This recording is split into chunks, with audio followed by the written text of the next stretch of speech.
Ladies and gentlemen, what's good? We are here with our first Battle Royale event in a long time, but one that I am very excited for. We are joined by the one and only Verdict, who's going to be casting alongside us today, and he appears to be dressed for the occasion.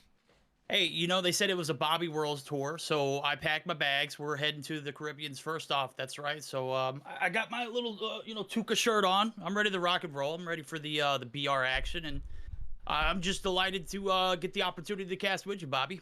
Yeah, definitely looking forward to it. I think this is our first time casting together. I think I casted in your place one time for the Mobile Mayhem EU finals because I think your internet went out or something, but definitely going to be a fun one, and we've got a lot of action ahead of us today. So for those of you who are not familiar with the format, I was thinking through Battle Royale ideas for different events. I felt like we had done everything and kind of thought about the debate between Isolated versus Blackout and the debate between TPP and FPP. I figured it would be nice to see who the true king of Battle Royale is, and we're going to have one of each. So we're going to have one TPP Isolated, one FPP Isolated, one TPP Blackout, one FPP Blackout. And the winner at the end of it is going to be the true World Tour king of Call of Duty Mobile Battle Royale. We'll go ahead and take a look at what is on the line. As you guys can see right here, we do have $7,000 up for grabs. So first place is going to be taking home $2,800. Second place with $1,400. Moving down from there, places 1 through 5 will all get prize money. And then outside of that, we got some special awards as well. So we got our TPP top fragger, our FPP top fragger, and for each round, we have an individual challenge. So in round 1, it's going to be first butcher kill. Round 2, first airdrop picked up. Round 3, first chicken kill. We do not have airdrop weapons banned. I believe that has been a recent addition to the BR rule set, but I think it's fun whenever we get the option to see what the players are running. Round 4, first vehicle kill. So each of those is going to get $200 for the person that makes it happen first, for an overall prize pool of $7,000. Run through our rules real quick as well. Ban weapons, the exotic Arctic 50, the Echo Thumper, and SMRS. Ban on the gold sniper expert that basically turns any sniper into a pretty much fully automatic gun. Ban class is Defender, Trapmaster, Spotter, Smoke Bomber, and Poltergeist. Ban vehicles, Helicopter, Antelope, Rally Car, Muscle Car, and Tank. So hopefully not as many vehicle kills, but obviously we will have a couple here and there. Verdict, taking a look at the different rosters that we've got. Obviously a lot of firepower in there. Who are you giving the edge to right off the bat? And it is no doubt there's a lot of talent in the lobby. When you talk about pro players in the scene, you got to look at, a few of the players that, kind of split it from that Gallant Esports roster. They're, reigning champs in Mobile Mayhem recent season. Obviously, the rule set was a little different. I'm definitely going to be keeping my eye on Team 8 and Team 9. That's going to be Team Mockman and Team Chu. So, not Team 2, but Chu, but Team Lotex. I just saw Chu in the VC off the rip. That is one of the teams, or one of the two teams, that I'm going to be looking at as far as, like, the EU talent comes through. For the side of NA, I got to roll with Citrus's team, man. Dude knows how to win. Puts together some pretty solid rotations and works very well with whoever he's with. So on the flip side as well, as far as content creators go, I haven't seen a lot from ParkerTheSlayer, but I hear he's a beast. And I think today we're going to be able to, or at least I am going to be able to see how he performs against a just lobby full of stacked talent and pro players and content creators. I think, this is probably going to be the most fun BR event that I've ever been a part of, and I've been a part of a couple of ones that you've put together. But this one here, the TPP perspective, the FPP perspective, both maps, we're getting the best of both worlds on each front. This is certainly going to give whoever wins those bragging rights to go, hey, I win in FPP, I win in TPP. All day, that's bragging rights. Yeah, for sure. It's definitely going to be interesting to see how these teams match up against each other. I think definitely another team that could kind of slip under the radar is Team Hawk's Nest, especially in these content creator events. Hawk's Nest, I don't think he's ever won any of them, but he's very consistently top 5. And he's got 2 absolute demons on his team in Dior and Texas. I don't know that I know who Lightine is, but especially considering the fact that Dior and Texas, I believe, both either currently or in the past have played on a Wicked main roster. Both of them are very strong at the game. I think those are going to be two to watch out for. But one that you mentioned that I think is going to just absolutely tear things up is Citrus's team. You got Citrus, Merely, Scopy, and Splinter all on the same roster. That is a bunch of demons. They're going to be really tough to deal with. And I think probably the other one is going to be the Wicked roster with the addition of Venti. Not sure who Venti is, but definitely going to be excited to see if the content creators can maybe surprise people a little bit with Yanrique and Parker's team. Definitely Parker's team, especially having some maybe less known people in the scene. I'm curious whether or not they'll be able to pull out some wins here. No, I'm completely on board with it. I love these content creators as much as I love these pro players, man. It's going to be a jam-packed event. I think another thing we got to consider as well too, because we've seen situations like this in the past. We get multiplayer pros in the lobby. They form their own team. We've got a variety of those players in as well. I think I've seen some goofy goobers action in Team Band. Some action over there at Team Little B. He's got Marshy, Zai, and Aerith. I think that is a pretty lethal combo. And on the EU side of things, we've got pretty much the Anima squad plus Brixta. So that's Team 3 and Team Narc. So that is certainly something to keep in mind, because these pro players in MP certainly know how to handle that FPP point of view. And we're used to seeing TPP, unfortunately. But today we're getting the best of both worlds, as we've already mentioned. So I think we got to consider them as, a top runner, and especially just because of that FPP perspective. All right. Well, we've got most of our teams loaded in. Definitely excited to see how the TPP versus FPP plays out. I think that's another reason that I would give the edge to Citrus's team, is because he's actually a huge FPP fan, and I know has played a variety of FPP games outside of Call of Duty Mobile as well. So it's going to be interesting to see their POV. Obviously, a lot of Battle Royale at the end of it does come down to just pure strategy. So obviously a lot of it is about the gunfights, but mainly just holding high ground, and the way that plays out is a little bit different, especially in the BR rule set. Don't have as much access to different vehicles, different classes, so that is definitely going to play into things as well. But looking at our teams, I'm very, very excited. Definitely some underdogs that I think can potentially make some noise. Another one to look at, Sonho, who is Ferg's teammate in the $100,000 tournament that COD Mobile ran for Blackout back when the map first launched. That definitely has some underrated players in there. Obviously, Owen used to play Call of Duty Mobile Mod 6, a pretty regular player as well. So definitely a lot of potential right there. We're just waiting on one more player before we get loaded in. No surprise, Hawk's Nest is nowhere to be found. This is probably smack dab in the middle of his sleep schedule, if I had to guess. So we might have to play game one without him, but hopefully he will be able to join us pretty soon once he gets in here, or we just go ahead and start things. I believe we are going to go ahead and start without him. Hopefully he'll be able to join up later. I believe this is not the first time we've had a Tribe player late to a BR event, as I think we actually one time had Godsley supposed to play, didn't show up, and his teammate still clutched up and was able to get top 3. So who knows, maybe even without him, Team Hawk's Nest might be able to make something happen right here. You would imagine if that team is able to get top 5 without him, that would definitely be pretty impressive. But getting things started right here, we do have, I believe, TPP on Isolated for game number 1. This map and mode specifically, you giving the edge to anybody? Man, I've seen so much action from different teams. Obviously, I was rolling earlier with some of the players from Gallant Esports. I've got to roll with Team Achman and or Team Lotex. These guys know how to play this map. This is their bread and butter, homie. Let me tell you, most recent Battle Royale event, they won first place, and it wasn't even close. They've got serious teammates on the squads of each, and I hate to be the guy that rides that coattail, but bro, I mean, they just bring such a different element to the game, a different strategy. Nonetheless, all about that. The fly pattern again, going to be right there below Estate, and it's going to be ending up right above Frigid Wetland and Ski Town. So split almost in the middle of the map. All right. Well, looking at Parker's team off the start, It looks like they're dropping platform. I think they're gonna full send this, and if I had to guess, yep, it's gonna be Citrus's team there to contest, which to be honest is not something I would be looking forward to. He's gonna pick up a gun, takes out Scopey off the start. That's gonna be huge. Now it's a 4v3, merely sitting back. He goes for the thirst right there, and definitely a massive start. Simp is down below. Splinter's gonna be able to take out and thirst Chedicat.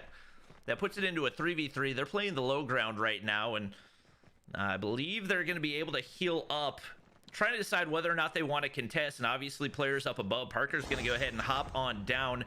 Might try to reposition right here. I'm very surprised to see them actually contesting, especially given the fact that just about anybody who's played against a Citrus team before knows this is their go-to spot off spawn.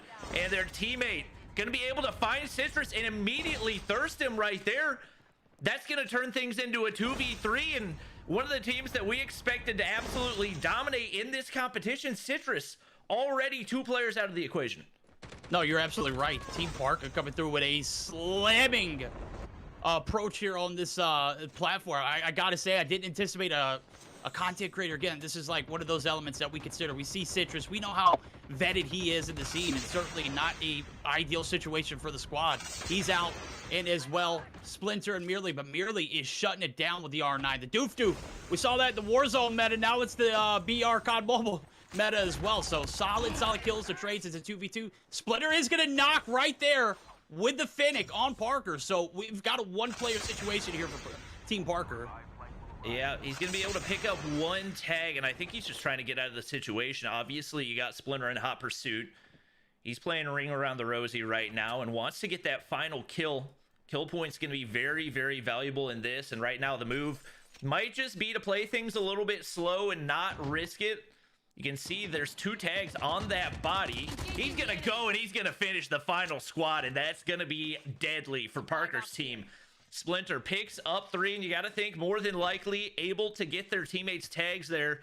They've already been scanned back in, and that is going to be the first full squad wipe of the game. Definitely a nice engagement out of Parker's team, but man, just too much talent out of Team Citrus, and especially once they're called back in, once they're able to loot up these bodies, they're going to be in a really good spot. Hopping on over to Team Yanrique. They're in the middle of an engagement right now.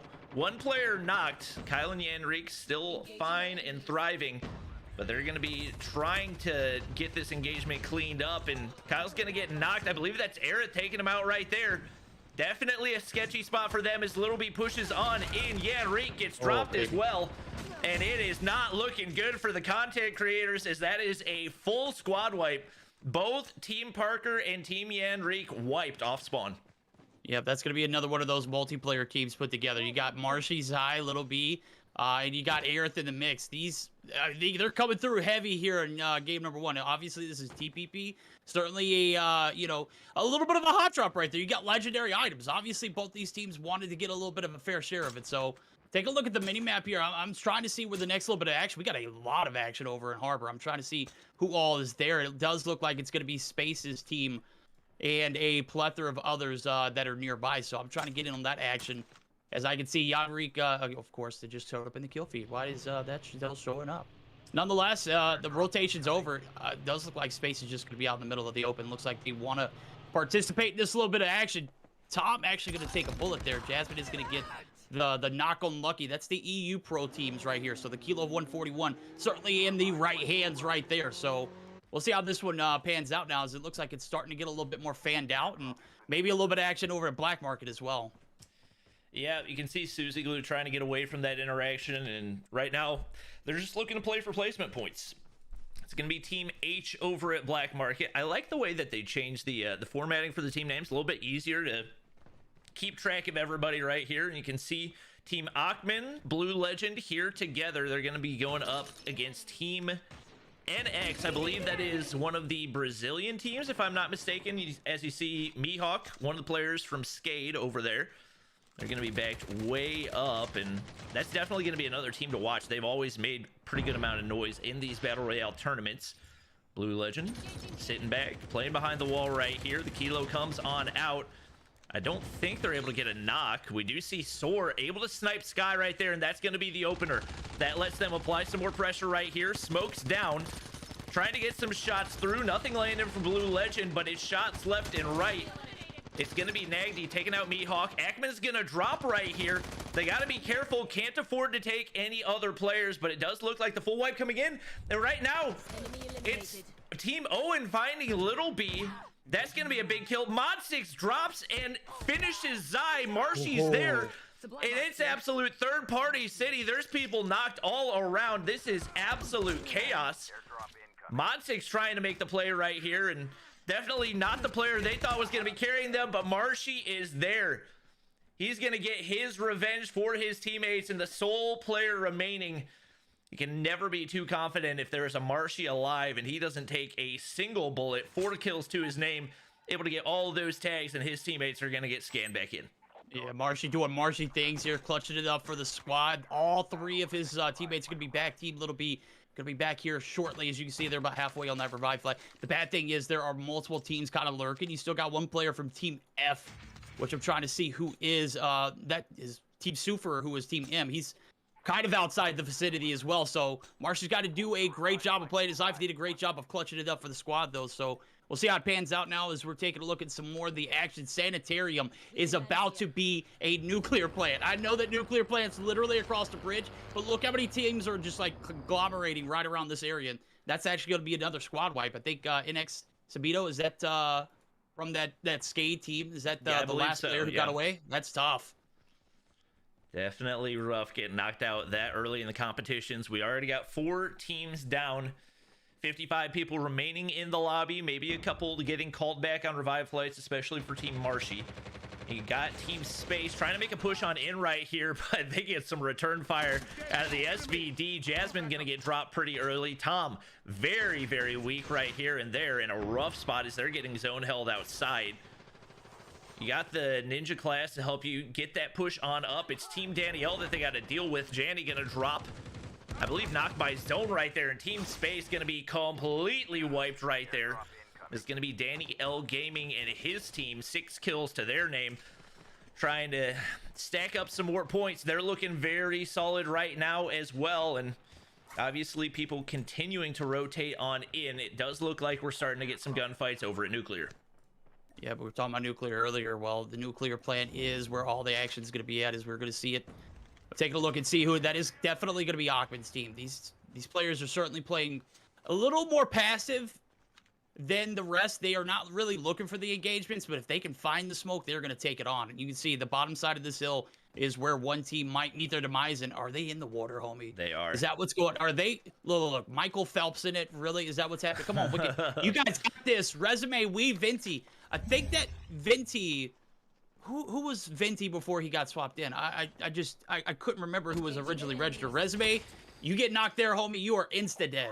Yep, it's not looking good. Resume's 1 HP. He's going to get finished off right there. That's an insta-dead, like you said. And the last player going to be taken out of the equation is Venti drops as well. So that's another squad completely out of the action. A lot of Wicked main players getting taken out early, and they definitely had high hopes for this competition.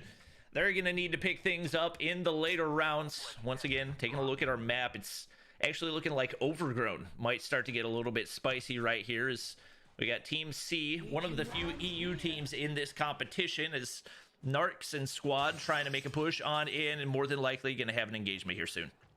Yeah, we're going to see it here as it is certainly developing. Who is this in the vicinity, though? That's the question. You know, this is one of the things that you got to consider. It's El Binny's team, so not too familiar with this squad. They both no kills on board. I mean, I'll be surprised if we see a full squad right here. I just don't think these teams are going to overextend, as they may not have what, you know, the knowledge of what is around them and whatnot, but the shots are coming through. So we'll see how the action pans out, and I can already see it. Narcs is taking shots, and he literally wants to find a different position, because this area, I mean, it's great as far as buildings go, but I'm gonna be honest with you. I don't know if you want to take a 1 or 2 player drop and have someone just come and squad wipe you from the outside of the zone, because you can see it. It's about to crash in. Sakura's pushing players in. We got 3 teams kind of lingering in the area, and nonetheless, the action is still going to continue. Yep, right now, Narcs pulling out the gas nade, trying to get some information on Team R that's backed way up over here. He's got a custom HSO 405 to work with as well, so if he can get up close and personal, probably going to be able to do some damage right there. Looking for the cross. It looks like he's going to be able to make it. Look at the feed. Danny L taking out Lucky right there. Spartan in a nasty, nasty spot right there. Got to be able to find some cover, and Narcs not giving him any wiggle room. Shots underneath, I believe, on the tractor right there. They are going to get spotted out, as we do have the scout class becoming a little bit more commonly used, especially in these situations. And right now they're looking to get aggressive. He's got that HSO 405 to work with, and he wants to make use of it. Cluster nade comes out, does a little bit of damage to Shark, so he's going to have to heal up. Nade's going out as well, and very, very back and forth. No direct engagements, and right now it looks like Team R is just trying to get away, but that's not going to be easy to do with the M13 spraying you down. They're going to be weak, and Team Narcs still in hot pursuit, but they're going to be able to make it over top of the hill. Might be able to avoid, maybe be able to avoid the engagement for right now, and especially with that ledge to work with, could potentially give them the advantage. Yeah, well, I mean, this is where like multiplayer versus battle royale events becomes kind of a problem. This is too long of an interaction, if I don't say so myself. Like, if you don't get a first knock and get that full push immediately, you need to reposition or get out of there. This is not what you want to do. They're going to put you on a hot pursuit. You're going to be on their tail. And then, you know, lo and behold, there's going to be a third, fourth team right around the corner. And sure enough, Sakura has crashed down. Overgrown is certainly a little bit of a hot spot for now. But you can see the conglomeration of teams. They're kind of in the middle of the map. There's some up top north. I think I just saw Lucky's team get taken down. If I'm not mistaken, that is one of the EU teams. That was certainly the side of Danielle Gaming, who are 8 kills deep, Bobby. These guys are sweaty. I'm taking a look at it. I think they had the most kills in the lobby besides, oh no, that's Team Little B. Yeah. 12 kills on board? My guys. They're absolutely tearing it up, largely courtesy of Marshy. Taking a look at Blue Legends team right here as they're getting an engagement right now. It's Ackman and squad. It's going to be Serena able to take out one player for Zygnus. Still a couple pushed back. You see Tatio down at the bottom of the hill, and I believe this combination of multiplayer and BR players for Zygnus is they're not really looking to take the engagement anymore. Just want to get the tag scanned back in. I've seen a lot of people in the comments asking where Lotex and his team are. The answer, not trying to fight anybody. 0 kills for their entire squad. They're very content to sit back and play things nice and slow right here. I believe that is their teammate. These guys are talking like they don't know Lotex and Gallant Esports. Like, come on, homie. They literally place top 5 in every week of every game of the past Mobile Mayhem season. This team wants to play it for the long run. They're looking for those large chunks of points that you get when you place that high. They don't care about the kills. The kills will come towards the end. They'll catch people lacking. Then, they're setting up. They know this. Chat, don't act brand new on us. Well, right now it's Serena and squad. It looks like trying to still pursue this. I think they're actually trying to chase down Tatio and his team, looking to clean up the rest of the kills. Serena's got a sniper in hand, not able to hit the quick scope right there, and they're still going to chase across. This is not where you want to be shooting, in the middle of the ice. And they're actually getting pushed into Splinter's team right now. This is absolutely terrible for Team Tatio. He's going to be able to get the knock and the kill with the sniper right there, but they got to be aware of Splinter, Citrus, and their full squad is alive. Obviously, they do have those 4 kills. Now, right now, it is going down in Nuclear. Splinter. It is certainly. You are certainly catching all this action right here. Citrus going to get a beautifully tossed nade. Gets a knock in and finish on 1. That is going to be a complete squad wipe. No, we got 1 player left. El Biddy trying to hold down the fort. There's another. He is down, and that is it for Team Zygnus. Or was that? No, that was Danny. No, that wasn't Danielle. Who was that? Team R. I swear I just had them up on my screen. Oh, they're wiped. I can't see it anymore. Yeah, I can't see it either. That was El Biddy. That was El Biddy's team. Okay, chat. Well, don't crucify me too much there. Wipes left and right. You still got Team Ackman here in Nuclear as well, so more than likely we'll still be seeing more engagements. Right now, the sniper shots looking to go in on Little B, Marshy and company. It's Aerith and Zai knocked once again. It seems to be right now the Little B and Marshy show is every time I take a look at them, they're the only two players alive, but they've been able to stack a decent amount of placement points. Little B throwing the world's worst. Oh, that was a smoke nade. So he knew what he was doing right there. Just trying to get some loot up, and right now they're content to play things passive until their teammate gets back in. Aerith flying back in. Zai's not going to be able to, as his tags have expired, but they've got some solid loot to work with. We'll hop back over to Team Ackman as they're trying to zone hold on. I'm trying to figure out who it is. Team S that's trying to make their way in. That's Danielle Gaming. That's a squad full of killers right there. I was taking a look at it earlier. They literally have double-digit kills right here. There's 11 teams left in the mix, and we've got a tiny zone. The flight or the revival flights, they're shut off from here. This is it. What you see in the lobby is what you're going to get. So Dom's actually going to get a knock there on Narcs, and you can see it. Everyone's just kind of, you know, trying to push into the zone, get the best position, get the top control. And right now, it is certainly a sweaty one. Lotex is going to drop. We were talking about Lotex's team earlier. What's going on with the squad? Are they going to be able to stay alive, or are they out? Yep. It's, especially when you play that long and you don't really go for any engagements, to have one player knocked and one down and out for the count, not really what you want to see. They're not in a great spot either, so the early placement plays not really paying off, and they're completely pinned back behind this rock. They're gonna need some heavy utility investment to get out of here, as Lucky just spraying them down right now. They're gonna pull out the snowboards, and they're just gonna go ahead and full send it. They do not care. And right now, they've got to really bank on their gun skill to be able to get some positioning on the inside of zone. Fortunately for them, it's actually Hawk's Nest team waiting on the other side. They're getting shot from multiple directions. The medic class is going to come out. Not a whole lot of options. The smokes are going to need to go down pretty soon if they're going to be able to stay alive. And zone pushing right at their backs, hoping that they can land a quick scope right here. They're going to need a big one to take out Hawk's Nest team, but that's going to be armor taken out. Smoke's starting to go out, and they're just doing their best to stay alive. Yeah, you can see Texas. He's playing the bottom of the hill, certainly looking for the rotations there, kind of using that hill as a head glitch. And the positioning is certainly on point now. The redirection, you can see the plays going towards that nuclear stack. It is certainly going to be a spicy affair.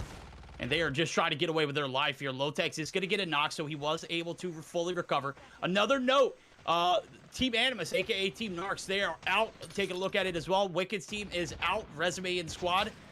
Taking a look at the final. We've got 7 teams left. And look how small this circle is about to get right here, Bobby. It is certainly... it's going to be in the water, for Christ's sakes. Water, a little bit of a icy factor. This is going to be a quick in-game. I'm sorry. This is... If you're looking for something where positioning was key, well, I'm telling you, there's not much of it left on the map. Ooh, Splitter's trying to stay alive. He's taking shots from the snipers. Fortunately for him, he's got that pump class. He's going to be able to get away with his life. Merely still alive with him. Their team combining for 11 kills so far, and it's not really great positioning, but there's just not a whole lot to work with here in this final zone. We're going to zoom in as much as we can, but like you said, it's all in the water, and Splinter's just trying to stay on the back of this little pole as long as he can. The nades are going through too. He's getting shot left and right, taken out by Lotex. His team is still alive, and he's already racked up 6 kills. Like you said, he knows how to play for the end game, and it's paying off for them big time. Still only 1 player taken out for them. They've got a huge opportunity with only 4 teams remaining. But Hawk's Nest team, even without him, still fully alive and in a really good position if they can get rotated in. Right now, it's Lotex looking to play spoiler. Shots with the Arctic 50. He's not hitting. You got to get those to land. Couple players taken out right here, and it is going to be Team Hawk's Nest completely wiped. No, Light Team, the last player, but he is dropped. And right now, Team Lotex in a perfect position to probably win this. Yeah, they are, and you can see Noriega is going to get revived. It's a 2-team affair right here. Lick is actually going to get the knock on Merely, which is the last player alive for that squad. So we got a good old-fashioned 3v4 where positioning is literally coming into factor. Aaron's going to be knocked. Noriega's down. Gredis is down. No, he's the last player alive. He gets shot in the air. That is it, ladies and gentlemen. Where's Team Lotex, Bobby? Where are they? Well, here they are. They showed up. How many kills did they pick up at the end? They had 0 3 minutes ago, Bobby. 0. Oh my gosh. Wow. And that That just shows you why in the early game, you don't necessarily need to pick up those kills. Not necessarily worth the risk. They play the long game. They come away with 14 kills. And Lotex looking like a shotgun god as he comes away with 10 for himself. A big win, and that's going to be a fat chunk of points for his team. Definitely got some solid support from his team. He had the most kills, but he had maybe 400 more damage than the guy that had 800 or 8 less kills right there. So you got to give a big shout out to the teammates there as well. But looking at the overall placements, Danny L's team picking up a whole lot of kills as well. They get a solid chunk of placements points. So does Team Citrus. And across the board, some solid performances from the pro teams, the guys that we're really going to be keeping an eye out for. Guys we want to see more out of early on, the content creators. Team Yanrique, Team Parker, Team Sonho, all finishing bottom 3. They got to play a little bit more passive, and we'll see if maybe they can play things a little bit stronger as we get ready to move into the FPP. Yeah, can we just take a moment to, like, give a shout out to Team Hawks Nest minus Hawks Nest. Not a shout out to Hawks Nest, but to Texas, your and like team. Like 4th place in a squad, you know, in a lobby full of killers is just absolutely wild, bro. And they actually picked up 4 kills to go along with it. That last little bit of zone was very unfortunate rotations. And I mean, overall, the teams that we thought were going to produce certainly stepped up. I mentioned the likes of Team Lotex, they come through with a win. I mentioned the likes of Team Achman. They didn't get top 5 finish, but they got 6th place with, you know, some kills to go along with it. So 12 is certainly a number to, you know, keep in mind. So first game's under the belt. What are some of the teams that you didn't expect to perform and actually, you know, stood out amongst the rest? Honestly, there weren't really any that super surprised me. I expected that Team Citrus was going to do well. We figured Lotex is Lotex. They're definitely going to pop off. I think the biggest surprise to me was how long Little B stayed alive. I've played a lot of Battle Royale with him, and staying alive is not his strong suit. Now, obviously, you got to give credit to Marshy for actually keeping him alive because he was the one that clutched up at the end of that gunfight. But they're definitely picking up a solid chunk of kills and definitely looking like a team that could maybe make a little bit of noise. And especially once you move into the FPP, you got Aerith, Little B, Zai, and Marshy. Every single one of those players has some sort of multiplayer experience, so you know their gun skill is going to be on point. And I've got a feeling they're going to have an even stronger performance as we get ready to hop into game 2. Yeah, that's absolutely right. We're getting geared up for it now. I don't know if we were able to see if there was any kind of like butcher kills in game number 1. I think that was our. We do. Team Hawks okay. Nest actually got the butcher kills. So I'm assuming those 3 players are going to say, "Hey Hawks, we killed the butcher. We're going to take the $200 and split it their way because he was not there, and it looks like based on the VC that I'm seeing is still not there. So." Hopefully he gets in before the end of the tournament by some time, but yeah, yet to see him show up. Maybe they'll have a little bit more of a chance once he gets there. Obviously, he does have more first-person experience as well, but they did incredibly well, especially being down a player off the start. Yeah, come on, Hawks Nest. I know you're in Pacific time, right, bro? But it is literally 1 o'clock in the afternoon for you. I don't know what's going on. You know what?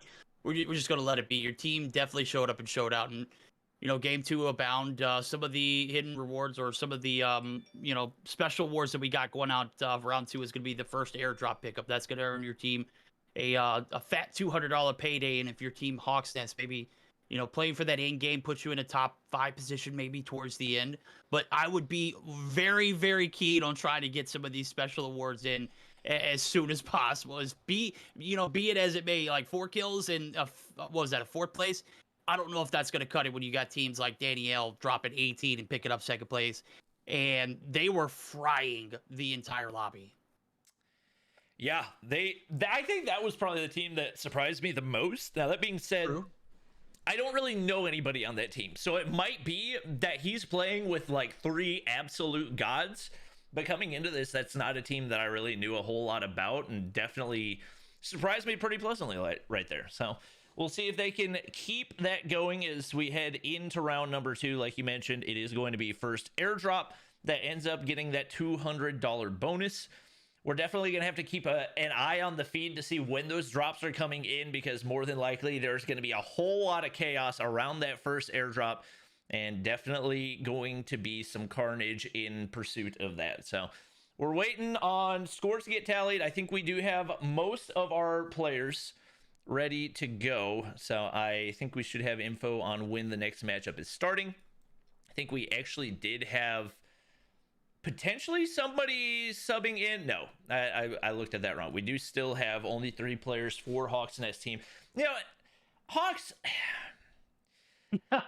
Look, Hawks wasn't. No, here's the thing. Here's the thing. Bro. Hawks I mean, come wasn't on. even initially gonna play in the event, and he specifically DM'd me and said, "Hey, bro, can I play in the event?" I'm like, "Yeah, dude, I'll get you a spot." And then he just doesn't. Oh man, just imagine getting an invite to Bobby's World Tour and then not even catching the flight home. And come on, dude, you got to get your head together. The good thing is he did contract 3 pretty crack players like Dior, Light T, and Texas. They certainly are like some of the top tier, talent as far as BR goes. But when your captain's not here, who's going to man the ship when you're not available? I mean, come on. I mean, it's understandable, but I mean, it's not like it's a 7K, event or anything like that either. So, I mean, I don't know. Maybe next time we shoot another invite. Hawks Nest, you always got a place in my heart since you posted the WAP. So I don't have any bad blood against you. Hey, I was the one that got him to do that. Don't forget. Look, Bobby. We know. We praised you. Okay. All right. He did the WAP, and I'm just glad you got him to do it. Yeah. Well, we'll see if they can come through in game 2. Obviously, I am personally a bigger fan of FPP, and there have actually been some really, really solid optimizations for spectating an FPP. Honestly, that was the biggest reason why I hadn't hosted more FPP events in the past, is because the optimization for FPP was just not there. It looked like people were falling through the map every time that they jumped, but they've done a really good job of fixing that up. My camera decided to die in the middle of the event, so that's a W as well. RIP. But we do have our points on the board already for the event, so we'll go ahead and throw those up on the screen momentarily. They will be up right now. So as you guys can see, big performances out of both Team Lotex and Team Danny L with 135 and 120 points right there. Team Citrus with a solid performance as well with 95. Obviously, these are not ranked in order, but Team Hawksnest picking up 55, even down a player. Definitely impressive out of them. And Team Ekman with 85. Those are going to be the players up at the top. But we've got a lot of opportunity for each of these teams to close some of that gap. As right now, like we mentioned before, content creators pretty low at the bottom. Yanrique with 0, Parker with 10. Those are going to be the teams that really need to pick things up and maybe play things a little bit more passive to see if they can get more of those placement points. No, you're absolutely right. Maybe, I know Parker wanted the Ego Chow that platform drop. I was all for it. They got the first 2 knocks, and I was literally jumping in my seat. I don't know if you saw me on my face cam. I was literally up. I was like, okay, Parker, let's go. But then here comes Merely, and we know how Merely does. Merely does Merely things. He's kind of like the Marshy of BR, bro. Just makes things happen when they needed to, and certainly able to pick up and clutch up with the squad over there. I think Splinter was still alive as well. So the Ego Chow against some of these pro players who do it and do it for money often versus, the content creation side of it. I don't know. Maybe the Ego challenge isn't there. Maybe the challenge is for, them to, maybe drop somewhere a little more subtle. Or hell, I mean, even if you want to just go for content and go completely for the platform, I'm all down for that either way. But if you're playing for points wise, I don't know if that's the play moving into game 2. Yeah, I personally wouldn't really recommend it. I don't think I've ever seen in any BR event, I don't think I've ever seen somebody take platform from Citrus. It's usually Citrus, Noah, and whoever they're playing with. It just doesn't tend to pan out very well. So I wouldn't recommend doing it. But like you said, they might just be going for content right now, and that's definitely a place where you can get some guaranteed content. We'll see if they end up full sending it again.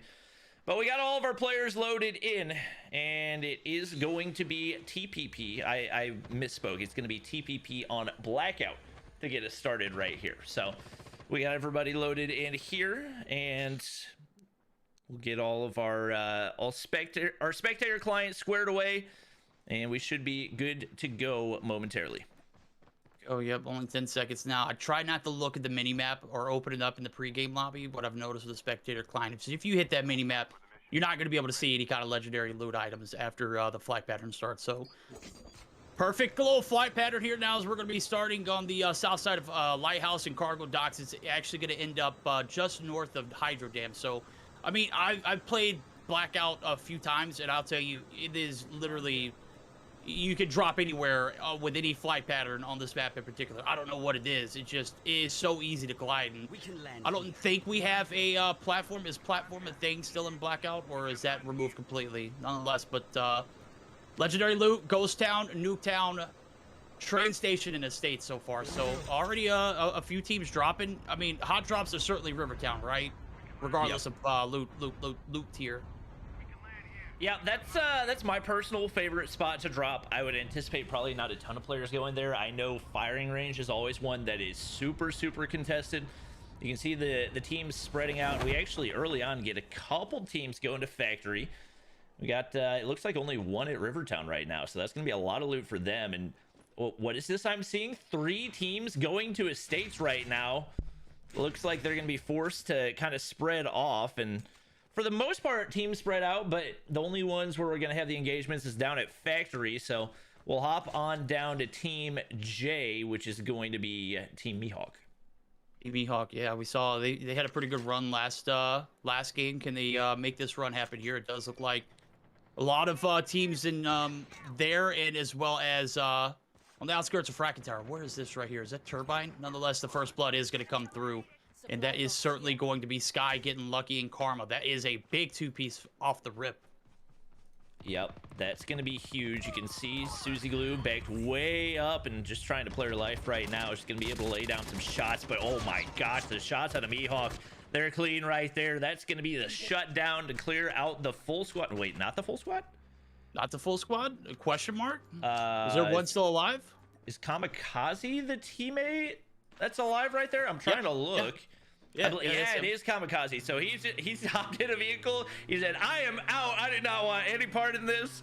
I'm going to play my life. And right now it looks like going to be riding solo for the rest of the game. Yep, and I'm taking a look at Team Narcs, as there are a lot of tags here in, you know, where you expect to be another hot drop. That's going to be construction site. This is one of my favorite places to drop besides Rivertown. Brixton with the Ego Chow here. Chu is certainly going to make her pay. Here comes the medic as well. This is probably going to be it for Team Narcs. Low tags gets the kill. Still, oh my god, homie, the disrespect. Chu put in all that work, low tech. You're just gonna come over and just snag it like that. Well, GG's, you got the kill. That's 4 in a full squad right there for the side of Team Low Tech. Solo getting first 2 kills actually. Is he using the BY? Where's my homie Solo at? And where have you been my whole life? I saw one basically like full on multiplayer squad. I believe Band and Perish are on that squad as well. They're making some noise. Team Yanrique almost completely wiped right here. He's trying to run away. All of his teammates out for the count and trying to avoid a bottom 2 for the second game in a row. Looking to swim across, and right now, looking at the map, I don't think anybody chasing him down, so he should be able to get away alive, but definitely not a good start for them as well. It is going down over at Turbine, so we'll hop on over to Team D. That is going to be Marshy, Little B, and company. They made some noise in game 1, but they're currently contested by Team Citrus, and this is definitely bound to be an epic gunfight. Yeah, it is. It's kind of like taking a bit of time to progress. I noticed the teams dropping there earlier, but I noticed that they were kind of spaced out. Well, that space is certainly closed. Merely is taken down, so the first trades are in. Not 100% sure on who got the actual kill. I believe it was Zai. And I think Zai got knocked, but since he's also recovered and been able to get taken care of. Now, I just had a spectator client error where I just literally tried to hit Zai's name, and it took me over to Parker's team. Okay, there we go. Zai is back down yet again. And here comes some plays here from Team Citrus. They are 3 stacking it here. And there is no kind of help for Zai. Unfortunately, he's going to be on a little bit of an island here. And Marshy, a little bit, I guess they're just going to have to play for the tags. Yeah, Zai's out for the count. Aerith landing back in. Oh no, they used the redeploy right there. She tries to ego chow, but I don't think she hit a shot, and now she's going to be forced back. Needs to play it up, but I don't think she has any to work with. You got to think at this point, probably just trying to escape. I don't think there's any airborns left on there. They're in a really rough spot. Marshy playing things nice and slow. He and Little B sticking together, so maybe Little B finally learning the art of the teamwork, and I think they might actually be. Oh my god, Little B, he just drove straight into a pole right there. Little That's B. where, Who's Marcy, driving? that's where you say, all right, you hop out, I'm taking the driver's seat. They will be able to get out of Turbine, and it looks like Zai's tag's going to go untouched as there'll be a player down for the rest of the game. Yeah, I mean, Little B clearly doesn't have his CDL. That big berth is a lot to handle, homie, and we get it, Marshy. Maybe next time you pick it up. I rode with Tech one time. I was driving in Tech with Warzone. Bro, literally will not let me drive ever again. Let me just tell you that. So, long story short. Action is, oh my God, did we just see Space's team get absolutely wiped? His team Low-Tech's already popping off already again. They got completely obliterated right there. As they've got 8 team kills off the start. We saw them with the full squad wipe over in construction, and now another one right there. They're not trying to play things quite as passive and maybe feeling a little bit more comfortable on the blackout map, or just a little bit luckier on the rotations with their landing spot and everything. 8 kills on the board early on is definitely nothing to scoff at, and they're going to be looking to pick up more as we progress through this game. Going to want to keep an eye at the southeast side of the circle. As you can see, everybody being forced into zone. Right now it's going down over at Houseboat, so we'll take a look at Team D, who's not really in a good spot to take engagements. It's going to be Marshy and company. He and Little B just trying to get out of this, as Marshy, no plates on right now. Little B not able to get full plates either. The loot not looking great for them, and right now they're just trying to keep their Bertha alive as they do manage to get out, at least for the time being. Yeah, time being, but that Bertha is pretty shot, bro, if you ask me. And, you know, certainly running from one team and running to another. The demons in the lobby are certainly here. Clout, a.k.a. I'm not sure who that is. That's Blur. Blur is Clout. Is going to get the shots there, and they are looking for the action here. Oh, Di Malia actually going to be able to get the trade. Spartan going to be able to take Ban down. And now it's all Parrish. Parrish in a 1v2, and he is getting circled. Solo is down for the count. Parrish not able to get the movement on point. We saw you in multiplayer. We know how cracked you are there, bro. But I don't know what that was. It was kind of just a potato moment. We've all been there, though, so it happens. Nonetheless, that is going to be the Goofy Goobers out. I mean, I'm sorry, Team Band is out. Yeah, definitely not a good time to be down, especially with some struggles game 1 for them. Right now, taking a look over at Team Owen and Sonho, and they're in a rough spot as well. You got Sonho already out, same for Mod 6. Got a player knocked, and looks like Owen's going to try to go for the stick. Should be able to heal up, but we actually don't have heals here in Battle Royale anymore. Fortunately, one of them does have the medic class, and that was super, super clutch. Looks like they're going to be able to stay alive, and they have an opportunity to get Sonho's tags. I don't think they're going to get held, as the other team went ahead and rotated in. There's only, I believe, one team, and they're all rotating via vehicle, so they'll be able to get those tags.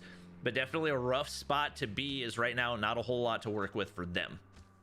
Yep, taking a look at the zone here, as you can see at the middle of the circle is going to be kind of in water yet again, Bobby. Nuketown Island in the outskirts of Cargo Docks. And we've got a plethora of teams there, but the action is certainly looking like it might be either Array or Frackin' Tower. There are literally 4 teams here, and I'm thinking this is some primetime sniper action. If you're in Frackin' Tower, you get up top, bro, it is certainly an area where you can maximize that point of view, but this is going to be Team Low-Tech's in the vicinity, too. I kind of want to see what they got on board, as we do see Turbo does get a knock on the TO in the background. It does look like the hoopty for Team Low-Tech's is going to lead them right to Array, so who was I looking at then? The numbers and letters just kind of look very similar right there. That was an error on my behalf. K. Team K. That is. Oh, Dom Vivant, why are you all the way over here? They split up? Oh, I'm hitting I on the left side. Rip. Well, right now, Team K is still in it, as it's actually Cygnus versus 11T, I believe. I think Yui's actually knocked over in that warehouse. Cygnus, I know life, trying to get the thirst right there. They're going to rotate to Tio taken out, but his tags have been scanned back in, and right now, Team 11T in a really, really rough spot. It looks like they're going to be able to get tags for Cheto. Park is still alive. He's got full HP, a Kilo, and a DLQ to work with right now, and Super's going to get knocked by the SVD. Insta finish right there. Another terrible sign for Team Parka. He's going to be forced to back up, and right now just trying to play his life. They don't have a whole lot of utility to work with either. Those snipers making life not very fun. Let me go ahead and ninja up the hill, and it looks like they're going to be able to get out at least for now, but Super's tag's going to get left behind.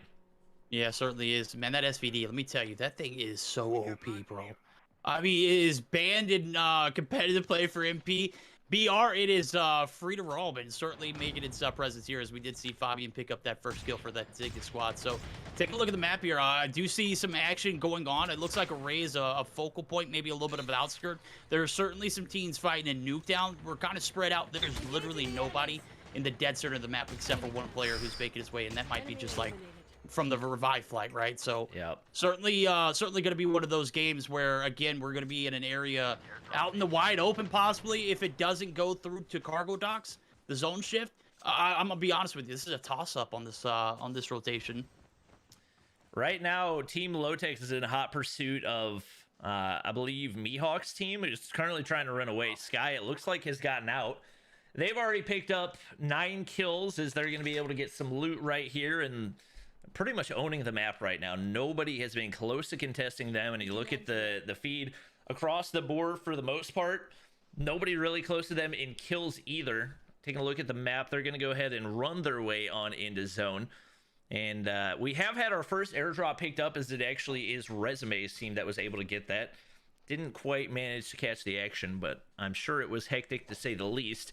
Looking like we could have another crazy ending, as the zone starting to center once again on the water. Could potentially swing Nuketown side, and the teams that are already over there probably banking heavily on that. We do have some tags over there looking to be picked up, and right now it's getting nice and spicy on the top side of the zone as teams I, G, and R are all about to go at it. Yep, indeed. The airdrops are coming through. Everyone's trying to get their customized loot items. They're trying to get out of dodge. They're trying to do what they can do. It. Oh, the zone shift is going to be on ground. They're not going to be there's going to be a little speck of water, but it won't be a factor. So a little bit better of a zone, if I don't say so myself. You can see the compound there where Team D is currently. That is where we're going to see a potential in game. That's going to be Team Little B. We seen Zai go down early. He was the only one to kill, and certainly looking to play for in game. They are 3 players deep, and they will not have that 4th-player join back. So this is great strategy from them, but it's just a matter of time before this compound's compromised. You can see several teams kind of lurking in the area. Team G up top and Team R are literally going back and forth. And Team G, that's Sonho's team, I think they're out. That is it for them. Team I, Lotex, they come through, they handle business. They play for that in-game in Isolated. Well, Blackout, this is their playground. This is their stomping grounds. They've got 12, Bobby, and they are certainly not holding anything back here in this game, too. I was spectating Sonho, and he he pulled out his airborne and then flew straight into an entire team in the middle of smokes just to grab tags, and he just like crouched there like, oh, they don't know I'm here. I'm just gonna chill right here, and then he instantly died. That's terrible. I was just dying laughing watching that. Right now, it's Team Lotex up against Wicked Turbo. He's gonna drop, and man, they have been completely uncontested for the entirety of this map. They've already got 13 kills and looking like they could be on their way to another victory right here if they play things correctly. Owning the high ground right now, and that's going to be pretty much the best spot to be in this zone, as they do have a backside of the hill to work with as well. Even when it does finish closing, it's going to be very difficult for the rest of the teams to contest this, and especially for the teams that are across the water, they're going to want to go ahead and get rotated early. Right now, it looks like things might be going down between Team J and Team D. That's going to be Team Little B. We saw them make this rotation over this compound a little earlier, is something I called out. And certainly looking to man the fort, because you give away this position, you literally have nowhere to go after that. So Marshy's in one building, and on the flip side of the street, that is going to be Little B and Eric. They are, I mean, literally allowing Marshy to do Marshy things over there, and they're perfectly content with sticking with each other on that side. The bad thing is the push from the backside. That's going to be Team S. I believe that is a team that we were looking at last game that completely surprised us with their performance. That's Danielle Gaming. They are certainly looked to compromise this beach side and get this compound for themselves. So Danielle's team not necessarily up there in kills like they were last game, but certainly got 6 kills on board. So this has actually been a very slow developed game. I think everyone's starting to take a little bit of a breather, a little seat back, and everyone except for Team Lotex, right? They double digit for the past like 5 minutes. They are just literally frying. Yeah, Team Ackman's not in a bad spot either. Right now, he and his team are picking up lots of kills. Oh, and that's actually going to be Citrus immediately eliminated. Splinter's going to get spotted as well. They're not able to land the shots, but Now in a 4v3, that puts them in a perfect position to take some gunfights. Another player going to back up, merely needing to heal. Scope taking a shot as well, and left and right, the snipers are on point for Team Ackman. Bunch of kills go through. Blue Legends able to find one there. Now they're looking to push things and try to finish off this squad. Is obviously Team Citrus able to get a lot of points early on. If they can take them out, minimizes the competition and puts them in a really good spot. Merely and company trying to stay alive. They're going for the wall bangs. Nagdy pushing up as well. They're absolutely swarming, and if Splitter and team can find any way out of this, it's going to be an absolute miracle. No, this is a nightmare, bro. You look at how many people are in the vicinity. Not only do you have to deal with Team Ackman, but you also have to consider everyone who is just swarming, waiting for somebody to just, you know, look left one wrong direction and you're out. The good thing for Splitter is he's gonna opt to take for the hills, is gonna be getting away, and Scopey is gonna be coming back on the revive flight. The last revive flight took off when he came down, so this is it. The squads, the players that are standing in the lobby, all 26 of them, that's all we're gonna see for the remainder. Make it 25 now as Chu is just continuing to just rail this lot. 7 kills, homie. Chu, he got a kill stolen too earlier by Lotex. Lotex, I'm not throwing shade your way, homie, but that was a kill yoink if I have ever seen one in my life. Now they're looking and got their eyes set here on this compound, and Team Little B, RIP. This is looking like a opportunity for Team Lotex to just come through and completely violate. Yep, Blue Legend actually got taken out in the middle of that engagement, so now it's going to be Team Ackman down a player, and it's going to make it that much more difficult. Yanrique is the one player alive. He doesn't realize there's 3 players in this building, and his Hawksness team, they're not going down without a fight. Gonna be able to get inside, but only 89 HP to work with, and probably a matter of time. One of them's only got a pistol, but Tex is gonna be able to clean up the final kill right there. And that's going to make things that much more easy for Team Lotex to close things out, as they are sitting on 17 kills and still not a contestant in sight. Lotex is going to be able to heal back up. I think it's actually Marshy, the lone player remaining for Little B squad, and he's just trying to go for placement right now. Definitely the right move for him. You do not want to contest that team if you don't have to, and they're going to continue to take some shots as right now Ackman's team struggling to get in zone. They're looking to take out, I believe, Team Danny L on the rotation to low ground. Yeah, you can see it, the rotation over there. They've got top side of the hill and 2 players to deal with on the bottom side. Certainly shouldn't be too much of a struggle. The snowboard there, probably not going to be the best mobility option for the side of Grinnis, or not Grinnis, but Noriega. He is going to be forced to, kind of sit back on this rock side. He's literally in between a rock and a hard place. These guys up top of the hill, they are not going to give you this rotation. Team Ackman are thirsty, and they want Noriega. He is down. Nagdi seals the deal there with the M21 EBR. That gun is so annoying, bro. Literally, you just have to spam it, and it just insta-kills people. It is ridiculously cracked. Well, right now, Team Ackman's in a good spot and also a terrible spot. They could potentially have multiple teams shooting at them, but because they're not paying attention, they're getting all the free damage. That's going to allow them to rotate to high ground right here, and all of a sudden, they're in an amazing spot. Nagdy's still taking some shots. It's Mihawk and squad trying to rotate now to low ground, and things are getting dicey. Lotex has only got 1 teammate alive right now, and all of a sudden it's Team Ackman in perfect positioning, still spraying down those players from Team NX. Lotex playing back nice and slow. Right now there's only 3 teams alive, and the game has been flipped on its head as Team Ackman now on the high ground and in position to keep laying down those sniper shots. Yeah, Vafan is actually going to drop. I think the zone just got the better of him. He's trying to get out of the way and try and get the plates in, and certainly didn't pan out. Now it's all up to Lotex. He's going to be taken down. No. That was Lotex actually taking down Mihawk. It swapped me over so quickly. Now here comes the aggressive play. Sky! Oh my god! Point blank! The ninja did not pan out. We saw that one coming from a mile, says Lotex. He's 10 kills deep, Bobby. And hold it down. 21 for the side of Team Lotex, but this is it. This is a 3v1. You know what? I wouldn't be surprised if we see Team Ackman kind of troll Lotex here. I'm just going to be completely honest with you. Yeah, the odds are not in his favor. Obviously, he's hitting those shotgun shots, but Ackman not trying to take any unnecessary risks, and unfortunately for Lotex, a lot of teammates taken out early as they end up on the low ground. Zone shifts just did not pan out for them, and That's going to be Team Achman taking the win, but you can't really discount Team Lotex as they already have one win under their belt. They farmed a whole lot of kills, and even though more than likely it will be Team Achman taking the bigger chunk of the points, both teams still in a phenomenal spot coming out of game 2. Oh, you're absolutely right. I'm taking a look at it now. 15 kills on board for Team Achman. And then that second place, Team Lotex. Lotex was literally beast mode going into that last little circle. 21 kills. I think he managed to pick up 10 for himself.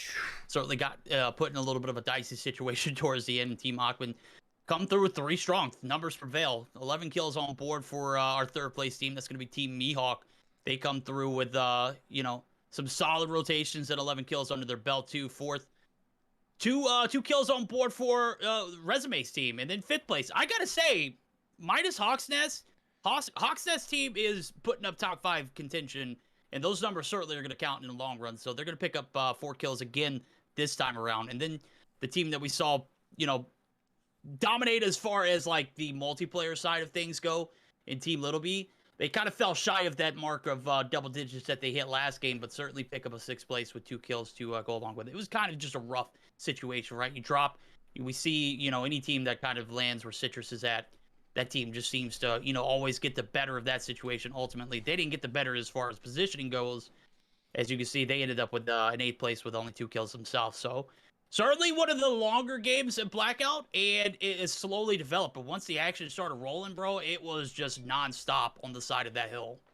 Yep, that was pure chaos right there. Definitely a blast to watch. Obviously, coming out of the 2 TPP games, we do have BR pros at the top. That's kind of what we expected. There's no more TPP games left. It's going to be 1 FPP isolated, 1 FPP blackout.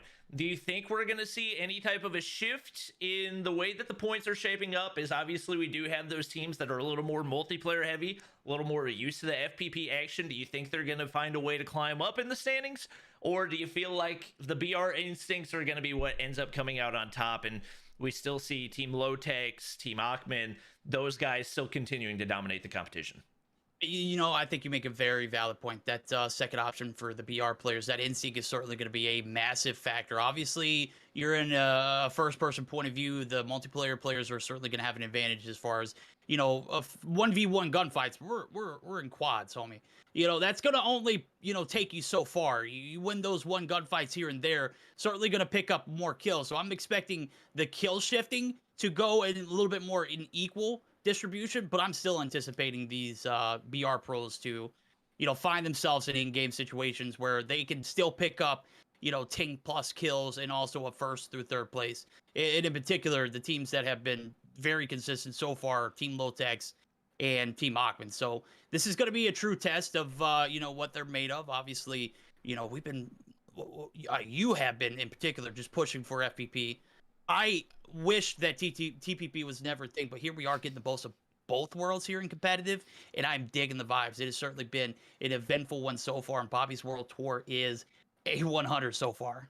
Yep, I'm having a blast. Definitely excited for the next one. Is the actual challenge for this next one is going to be one of the more interesting ones as well.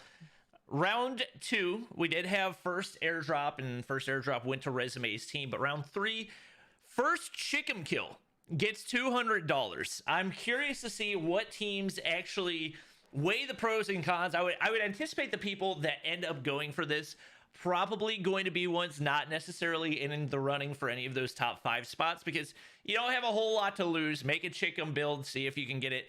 Maybe we don't have anybody go for it. Maybe everybody tries to full send the drop at once and we see 7 chicken kills. Not really any way of knowing, but I'm definitely excited to see how those pan out. And we do have an update in our standings. So, taking a look right here, this was our previous standings, the updated standings. Now going to show Team Lotex, no surprise, at the top right now. 270 points. Achman not too far behind with 210. Team Danny L, not a bad performance for them either at 185. Everybody else way behind as we move down and find Team Citrus at 120, Team Little B at 125. Those are going to be the teams looking to close some of this gap, and obviously a little bit underwhelming still for the content creators as Yanrique and Parker yet to make a big splash. No, you're absolutely right. And I think this is where we're going to see a turning point for some of these BR teams. Obviously, the lead has tremendously increased when you look at Low Texas score in comparison to some of the teams that were closer in game one. I'm But gonna now run we're to the moving bathroom over. real quick. Just talk a really Yeah. long time. Oh, I got you, homie. I got you. But this is where things are, absolutely going to pan out. Team Low Tech certainly put themselves in a great position, but this is where FPP comes into play. I think there are going to be a lot less kills, a lot less 20 bomb opportunities, a lot less 15 plus opportunities. As I believe that this FPP point of view is certainly going to kind of display, the multiplayer's talents as well. But the in-game results, I don't think it's going to change, chat. I'm going to be completely honest with you. I think Team Low Tech, Team Achman got it pretty locked down. Danielle Gaming came through with surprises in game one. Game two wasn't really a bust, but it wasn't really as productive as we moved over to Blackout, and it certainly hindered that kind of productivity. So take a look at Citrus's team. Certainly still has a running for it. I'm expecting Team Little B to come through with a massive game here. And I'm not saying that because I think that the multiplayer teams have the opportunity to even things up, but I think FPP is going to be a huge factor as well as the fact that you've got Marcy on the squad, who is, he's a god at pretty much every game he plays. It's Apex, it's PUBG. I don't even know if he plays PUBG. I played Warzone with the man before, and he's just built differently. So this FPP point of view is certainly going to give a squad like Little B a chance to close the gap on that second place, gap, which is currently right around 85 points for second place that they need to cover. So I don't think they're going to be able to do it here in the first game, but I think in this next 2-game spread, we're certainly going to be on board and on pace with some of these teams like Little B, some of these teams like, your multiplayer pros, and even Team Citrus to kind of close that gap that Low Tex and Alchman have created. Yeah. We do have our official top fragger of all the TPP games. Low Tech's going to be able to take home that extra $200 as well. He came away with 20 kills alone in those 2 games. Absolute monster performances out of him. We'll see if he can continue it as we get ready to head into the TPP or into the FPP. And an interesting note from B, one thing I didn't notice, Team Hawk's Nest, even down a player, is still not too far out of top 5, as they've got 100 points themselves. Or actually, I think 105 if I'm looking at that correctly. So they've absolutely got an opportunity to be able to pick up some more points and maybe end up getting top 5 alone. With only 3 players, that would be incredibly impressive, especially given we've got some super talented teams that are not anywhere remotely close to them. So we'll see if they can continue things through as we do get ready to hop into the FPP. Like you said, could see some shifts in the standings. We definitely don't expect that Achman and the Low Techs are going to start dropping out first team. No, definitely not. Gun skill not necessarily going to change. It's mainly going to be about how you go about the gunfights, and I know both of those players have experience in FPP games, so I anticipate they're definitely still going to be able to make a dent, but maybe a little more opportunity for those multiplayer pros, the multiplayer content creators, who are going to be looking to make a splash right here. Obviously, you got the likes of Narcs, Guthilla, and Shark, who have yet to have any type of big performance. Hopping into the FPP, definitely a big chance for them. Yeah, you're absolutely right. Now, as we're gearing up for it, we are back at Isolated. The World Tour has taken us across the globe, Bobby, and we are back here.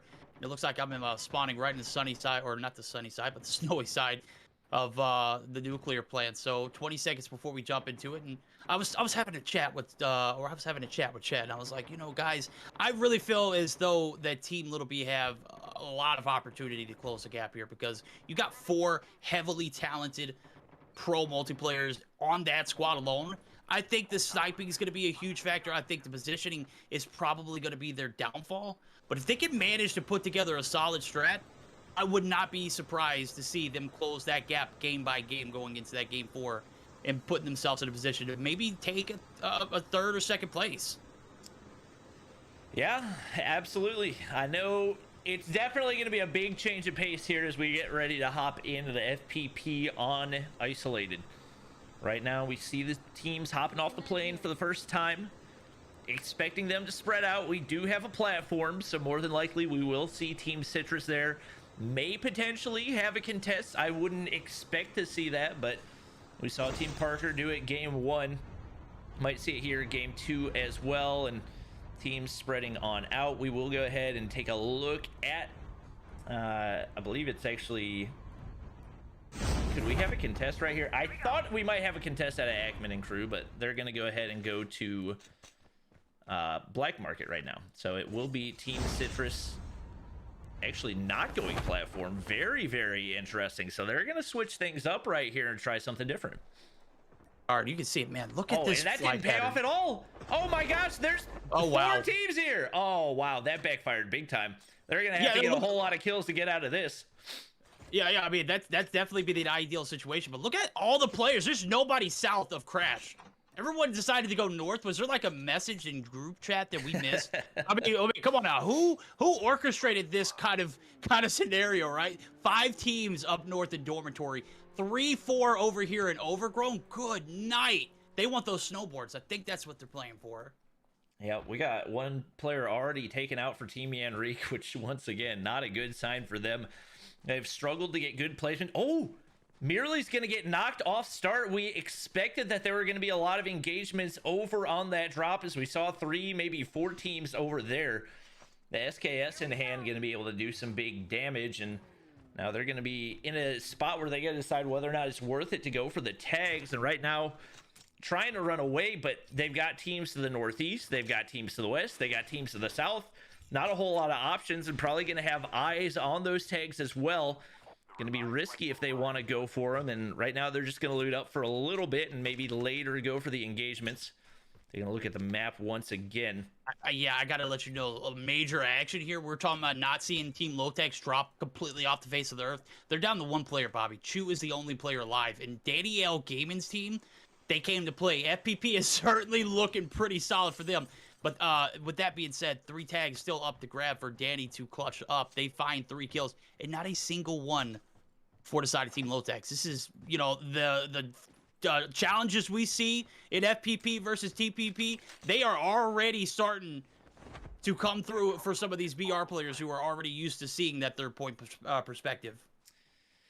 Well, right now, Vandrum's team off to a hot start. They've been able to pick up 5 kills already, and we don't have any squads fully out of the action, but we do have already 9 players down, and a lot of these teams just not in great position to pick up tags. It does look like they were able to pick up, I believe it was Merely's tags. He was down for the count, but now back in the action is Team Citrus, going to be able to reposition and maybe find a way out of this crazy drop, really into a spot that's not typically super contested over at Heat. They might actually end up rotating into Team Zygnus right here if they're not careful, and they got players at their back as well. You can hear the DLQ shots, just so many different angles that you got to play, and they're just trying to stay alive. Things could go south very, very quickly if Zygnus gets the spot on them. Yeah, indeed. Now, as I'm taking a look at it, we got another team in the area too over at Heat, and certainly looking like it is a hot drop indeed. It might be snowing on the ground, but that is not a factor here. Danny L does get taken down, and I was taking a look at, I think they were the last player. I don't think he got tag scanned in time to get players back, and I think they are out. No, everybody's still got at least 1 player on their squad, so they're able to get somebody back in. It's still going down at Dormitory. Is we do have another team over on the far side. It's Team S, which is El Benny's team. And right now, Evandrum and squad already 6 kills on the board, and they are full sending this. They do not care. They just want those kill points. Pulling out the nades, trying to get them to land. They don't get any information, so they're going to back up a little bit. Definitely looks like they're feeling pretty comfortable here in FPP and going to continue to loot as they wait to take those engagements. Some shots coming from the opposite side, and it looks like they want the smoke right now. Evandrum sitting back, playing things passive, and now starting to get a little bit pushed up. They're on top of a building, so it's not going to be an easy fight to take, and if I'm Team Evandrum, I'd probably just back up and try to move to a different spot, because right now they're going to be a tough team to wipe. Yeah, it's tough not to ego chat, especially when you've got a little momentum rolling. You got 6 kills, but this is where those instincts need to go out the window. You need to go ahead and double back, get to zone, get to a better position, get out of the area. And the sniper shots are certainly raining in now, as one team on the hill certainly looking to ruin your day. Certainly is possible, though. We'll see how it pans out now as I'm taking a look at it. Team S, that is, in fact, I know you just mentioned it, homie. I know that is going to be Danielle Gaming. So they are looted up. They are moving down the hill.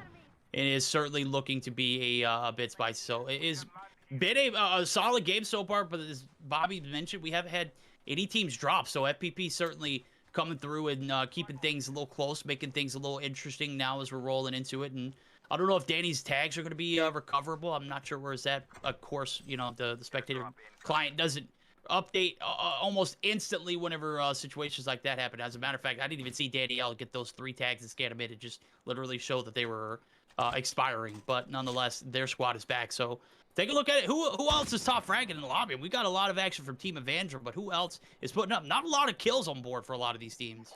Yeah, I mean, we got 74 people alive. There's only one team that wasn't able to recover an entire tag. That means Lotex and his squad are going to be fully back into the game right now. They're going to be able to loot up at their drop location. So right now, this is definitely looking like it's going to pan out to be a crazy end game as all of the tags have been picked up. You can see Team Narcs. I keep looking at like the side thing because it gives an indicator whenever somebody shoots, but it's just them swinging their swords. So it's throwing me off a little bit. I believe actually Kamikaze trying to take some sniper shots at Band and Parish's team right now. I believe that is the Goofy Goobers, if I'm not mistaken. And trying to spot out Blur. It's going to be empty shots for the most part, and they're going to go ahead and disengage. So once again, probably no major gunfights, but I think the Goofy Goobers are actually starting to push. Might be able to catch them off guard right here. Yeah, you can see it, man. We is going to pick up one in the background. It's going to be an X-Dod taken down and out. The Thirst is in, so the push is going to come through. Susie Glue's team, they're heading for the hills. They don't want any part of it, but you know what? I do see them trying to bunker up at the top of this hill. Band, you are not sneaky, homie. Look at this guy. He's crab walking on the bottom side of the hill. Is probably in a very compromised position. Realizes it, backs down, but Blur certainly a sniper talent of the NA scene. Parrish is going to get knocked as soon as I say it. One player's down. Lucky. On the flip side of things, EU, if it is a sniper talent worth mentioning, it is certainly him. And he is certainly coming through with the right deck shots. That thing, a headshot, one shot, right? That thing is lethal in the wrong hands. And right now, it's just going down everywhere. Right now, you got the Goofy Goobers taking their gunfights. Ackman is dropped. Band is going to get taken out by Karma right here. So it's Solo and Blur trying to clutch up. Shotgun shot. First one lands. Second one doesn't, but does get the knock on the Susie Glue. And the shotgun's lethal, but it's all on to Solo to try to clutch right here. He's going to go ahead and regen. Pulls out the CBR. He said, I don't want any plates. Yeah, that's probably not the right game plan. Entire team is going to be wiped, and that's our first full team down for the FPP matchup. And man, this has been pure chaos so far. Right now, oh, you're right. You got more shots raining down from above. Team Citrus not necessarily in a great spot. He's going to get knocked. I believe it's going to be Sword with the knock right there. Nagdi trying to take some shots as well. They're going to be looking to either get the res or get the tags and bounce. And right now, they're pinned back pretty badly from the low ground. That's been the story of the day for Team Citrus, right? They're just getting caught out in the open. They're, you know, getting hot drops and, you know, picking up the kills, but not able to play for that in-game. And I think that's something that has really taken a toll on them. They haven't had, like, a real pop-off game, and I don't think it's going to happen here either. Citrus is down. His tags are going to be scanned back in, and the top side of the hill is going to continue to be where the dominance of Team H, if I'm not mistaken, that's Team Ackman, who... Ackman did bite the bullet. I believe his tags are scanned. Serena certainly looking for some more action, though, as they have been just some of the most, you know, consistent across this 3-game spread so far. Lotex's team gets almost wiped early on, but here comes the vehicles. I think the vehicle action is where we're getting that special award. If you get a vehicle kill, right, you get $200. Is that the case here in Game 3? Game 3 is actually for the Chickum kill. I don't think we've had any in the feed yet, so we'll see if anybody actually takes the risk and picks one up. We, for the most part, just see, at least in the hands of Team Ackman, those Arctic 50s. That's pretty much been their go-to so far. I do actually have Team Hawk's Nest.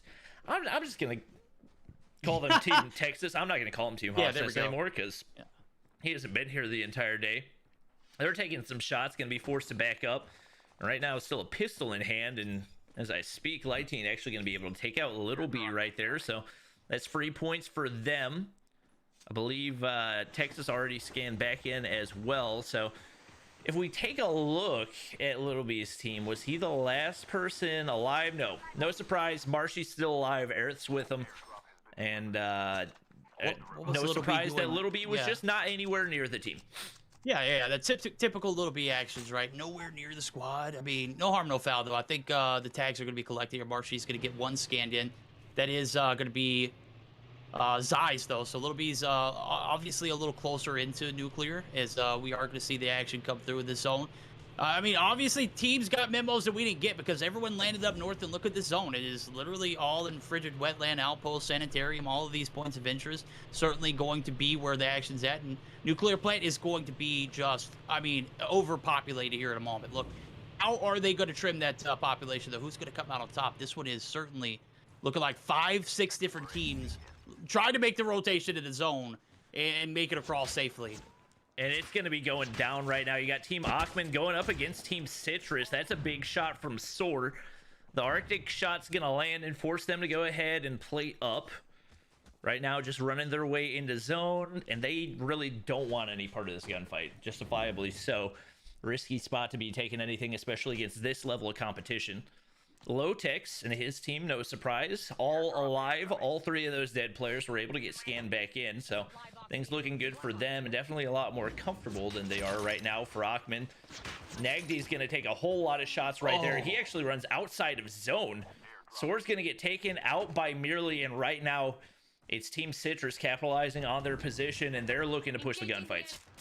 Yeah, they are. They get that one knock. They get that little bit of information. Here comes the aggression. This is the moment that they were waiting for. You can't blow it. Look on top of the hill, though. There's Dior. There's Texas and Light Team. So, you know, they got to be very hesitant on this push. Play it properly. Play the side of this hill like they're doing here. And certainly looking to, you know, muster up a little bit of kills for their side. They've only got one right now. They just haven't put up the numbers that have, you know, we're used to seeing from them. So we'll see if it pans out now as things are starting to a little bit simmer down as Team Achman, they get away a little bit narrow escape, but how much longer? I'm trying to see where their location is. In comparison, they have already made it to the river, bro. They're trying to cross and get out of Dodge, and I really don't blame them for that.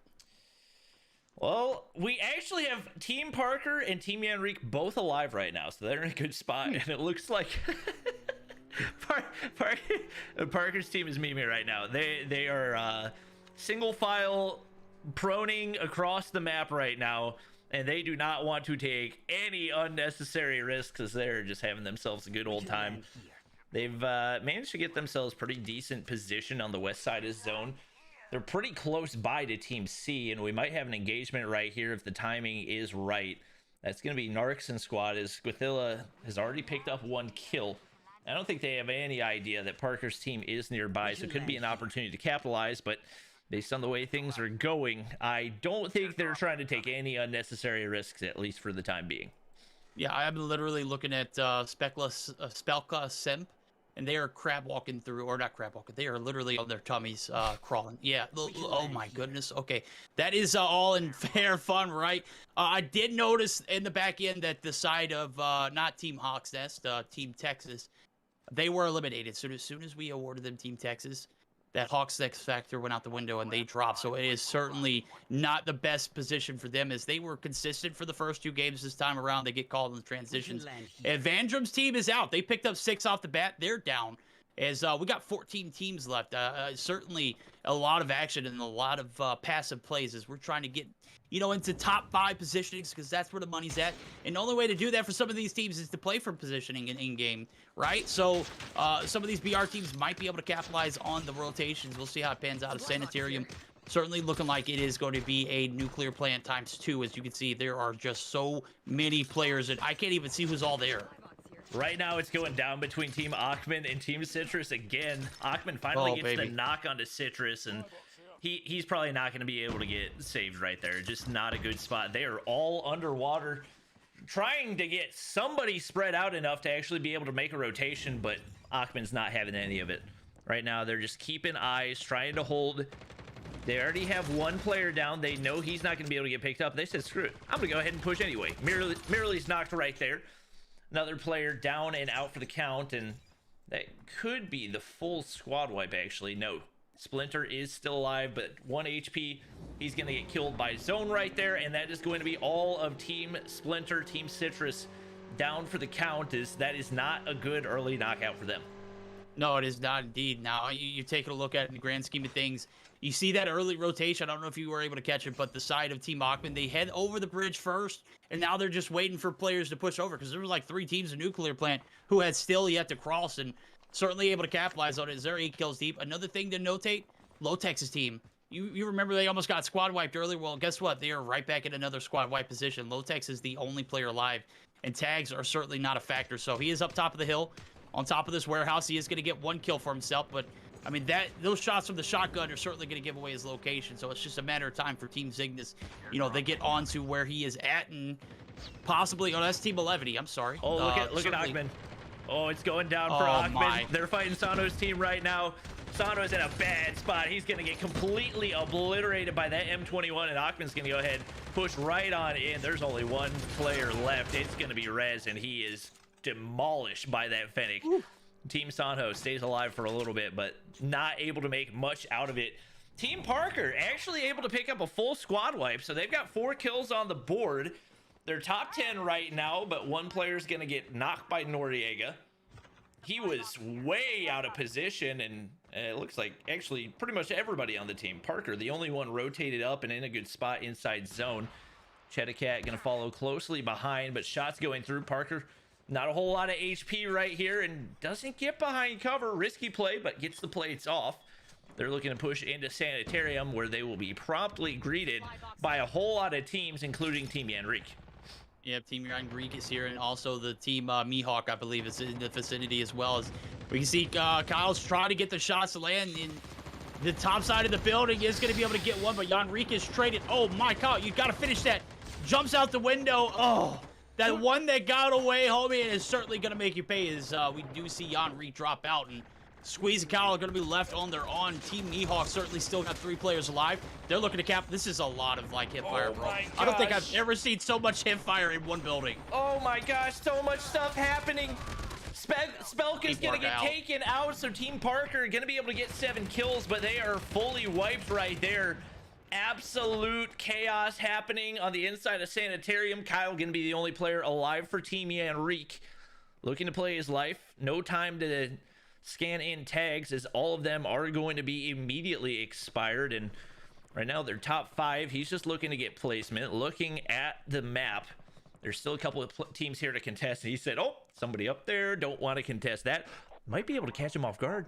Noriega doesn't seem like hurt him over on the side, but he's going to go ahead and back up once again. More shots coming through, no surprise. Team Ackman continuing to dominate. Aerith taking a whole lot of shots through right there.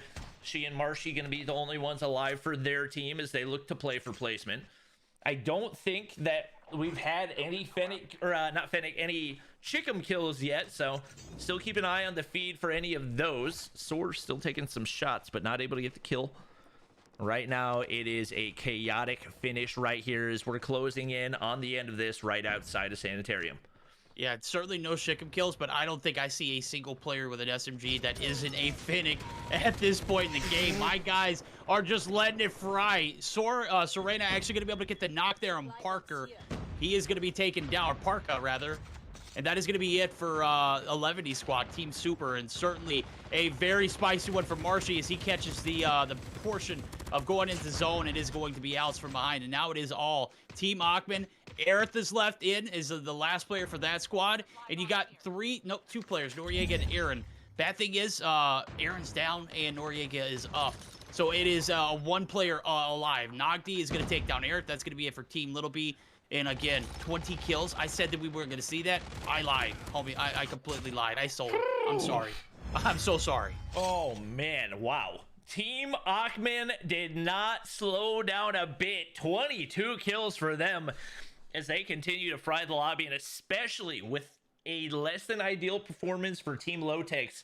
That is big for them to capitalize on the points, and that's more than likely going to catapult them into first place. I would be extremely shocked if it didn't, especially given how close they were to Team Lotex. What a performance out of them. And Achman comes through with 6 for Soar, 7 for Nagdi. 3 for Blue Legend, and they had an absolute monster of a game. No, they did. And you see it, like 3 players up top, they all 1,000 plus damage. That is serious damage. As a matter of fact, I was talking to Citrus last time I was casting Mobile Mayhem BR. He was like, yeah, they don't even factor in plates for damage anymore. You're talking about 1,000 damage in just body. That is ridiculously high for 3 players to have, and certainly it was their lobby to run. Now, as you can see it, they pick up the dub, and it was a breeze for them. That in game just solid, 22 kills deep. I mean, I was expecting, maybe like, some of these multiplayer teams pick up. We did see a lot of kills get spread out. I don't think we had one team with 0 kills. Like, literally the most spread out as far as kills go. And then at the very, very tippity top, you've got Team Ackman who just don't care. FPP, TPP, literally could not have bodies on the map and still would just put up the numbers that are necessary to produce. And I got to say, if they're not above Team Lotex by now, because I was taking a look at the rankings, I literally don't see them with more than 2 kills. And at top, they got a 9th place finish. Ain't no way they're holding first place. Yeah, that was a rough one for them. Obviously, we did have a little bit of change in the placements that we saw and everything as Team Citrus gets knocked out early. Parker and Yanrique both finally get a decent chunk of points as they finish both top 6. They were both able to get some more kills in that one as well, so looking a little bit more comfortable in FPP. Apparently, we did not have anybody get a chicken kill. Rip. So Rip. What do we want to do? Like, how do we decide? Do we get 400 for whoever gets the vehicle kill in the last game? That's an interesting way to do it. Maybe we just roll it over to this next one as well. I mean, either way, Yeah, I mean, I still want to see a chicken kill. I do too. Right? Yep. I mean, come on. I mean, anybody. No more Phoenix, right? Good God, bro. Phoenix galore. I don't think I've ever seen so many Phoenix in one building at one time, and nobody was ADSing, homie. They were all hit fire. And I mean, I guess, again, BR is certainly, catered to that up close action. You don't literally have to ADS, and the Phoenix certainly a gun that has some of the tightest spread when it comes to hip fire too. So I guess it all makes sense, but it was just absolutely gruesome to be a spectator in that lobby. I'm sure it was even worse to actually be there. Yep, that was a messy one. B, we are going to roll it over. So if anybody gets a chicken kill in the last game, they will get that $200, and we'll also have the 200 for the vehicle kill.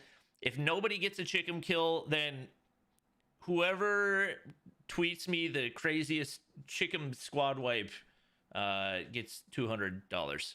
So at Real Bobby Plays, go get a cool squad wipe with a chicken, and if nobody gets a chicken kill, then congratulations, $200 is yours. We're getting ready to hop into my favorite map mode combo. It's going to be FPP on Blackout. Based on how the first Blackout map went and based on how the first FPP map went, I've got a feeling this is going to be another crazy finish. No, you're absolutely right. I just got a phone with Day. I was like, hey, homie, we need to get some squad wipes with the chicken. I want that $200 prize pool.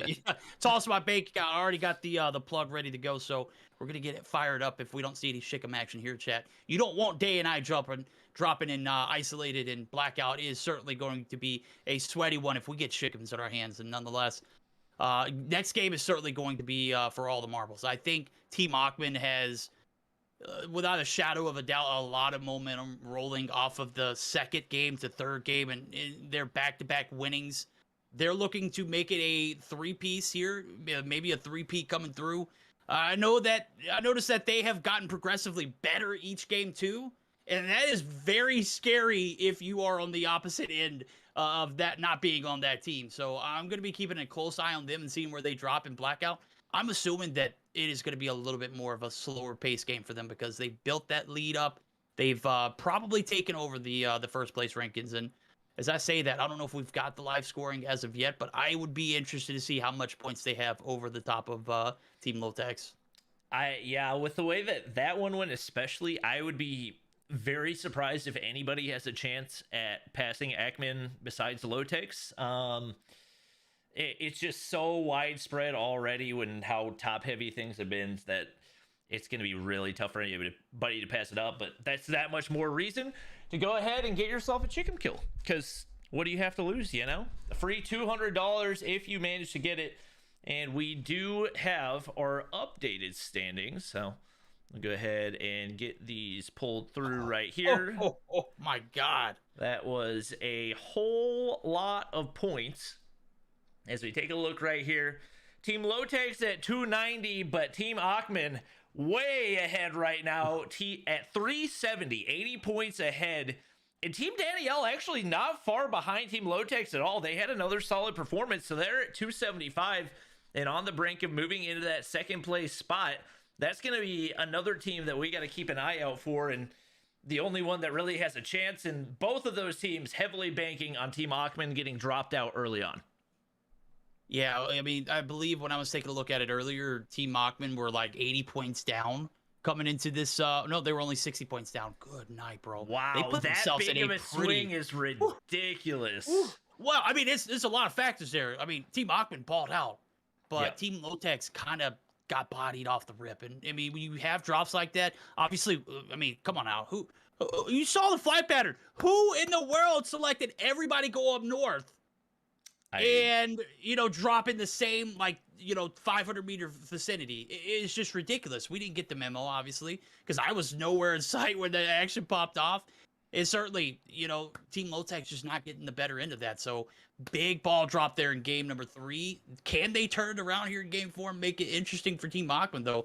I think those two primarily been the ones that have maintained that first, you know, second-ish kind of since game 2. And really looking for, you know, what team produces the most here moving forward. This is it. This is for all the marbles, Bobby. Yep. That was a big game for Team Parker. They climbed a pretty significant amount. I think they were at, 15 points before they move up to 70. Team Yanrique moves up to 75.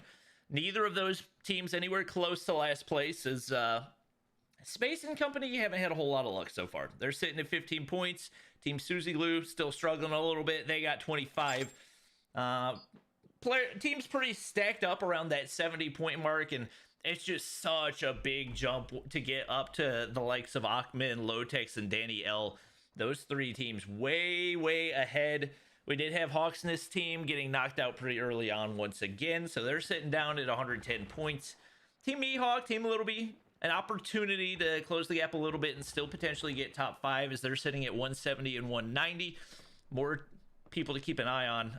To be honest, Team Little B basically just Team Marshy, as he has single-handedly carried them to pretty much all of their placements. Yeah, it's Team Marshy plus Little B wherever the hell he's at, because he has certainly not been anywhere with the squad in that last game. I don't know where he got killed from, but I had to see Marshy and Aerith getting the antelope, I think they call it. Yeah, the antelope. And march up the hill and go down to try and save it. It just certainly wasn't there. I'm like, come on, Little B, get your head in the game, bro. We know that you're cracked. We know that you're a good player, but you play better in 4s when you're playing in quad lobby. So take a look at the flight pattern here. It is going to be another, man, 4 games in a row we've had beautiful flight patterns. Literally north side of construction site, a little outside of hijack, that it's going to end up right outside of turbine and ghost town. So splitting the map dead in the center. And off the rip, I see Estates, Array, Nuketown Island. Those are going to be points of interest as far as legendary items go, but we're always going to be looking at Rivertown, construction, you know, all of those areas where you see normal, sweaty, you know, players dropping because those are hot zones. Oh, is this about to be a full send over to construction site? Oh my gosh, it is. It's pure chaos. Parker's here with his team. He's trying to find a gun right now, finds an SKS right there, but he didn't pick it up. It's only snipers right now. He can't find a full auto. He's just panicking. He does find one, I believe, a shotgun right there. So he's going to be able to pick it up, and I believe an SMG to work with, or actually make it an AS Val right here. They're holding down the top side of construction. Not contested as of quite yet, but they got 2 other teams there with them.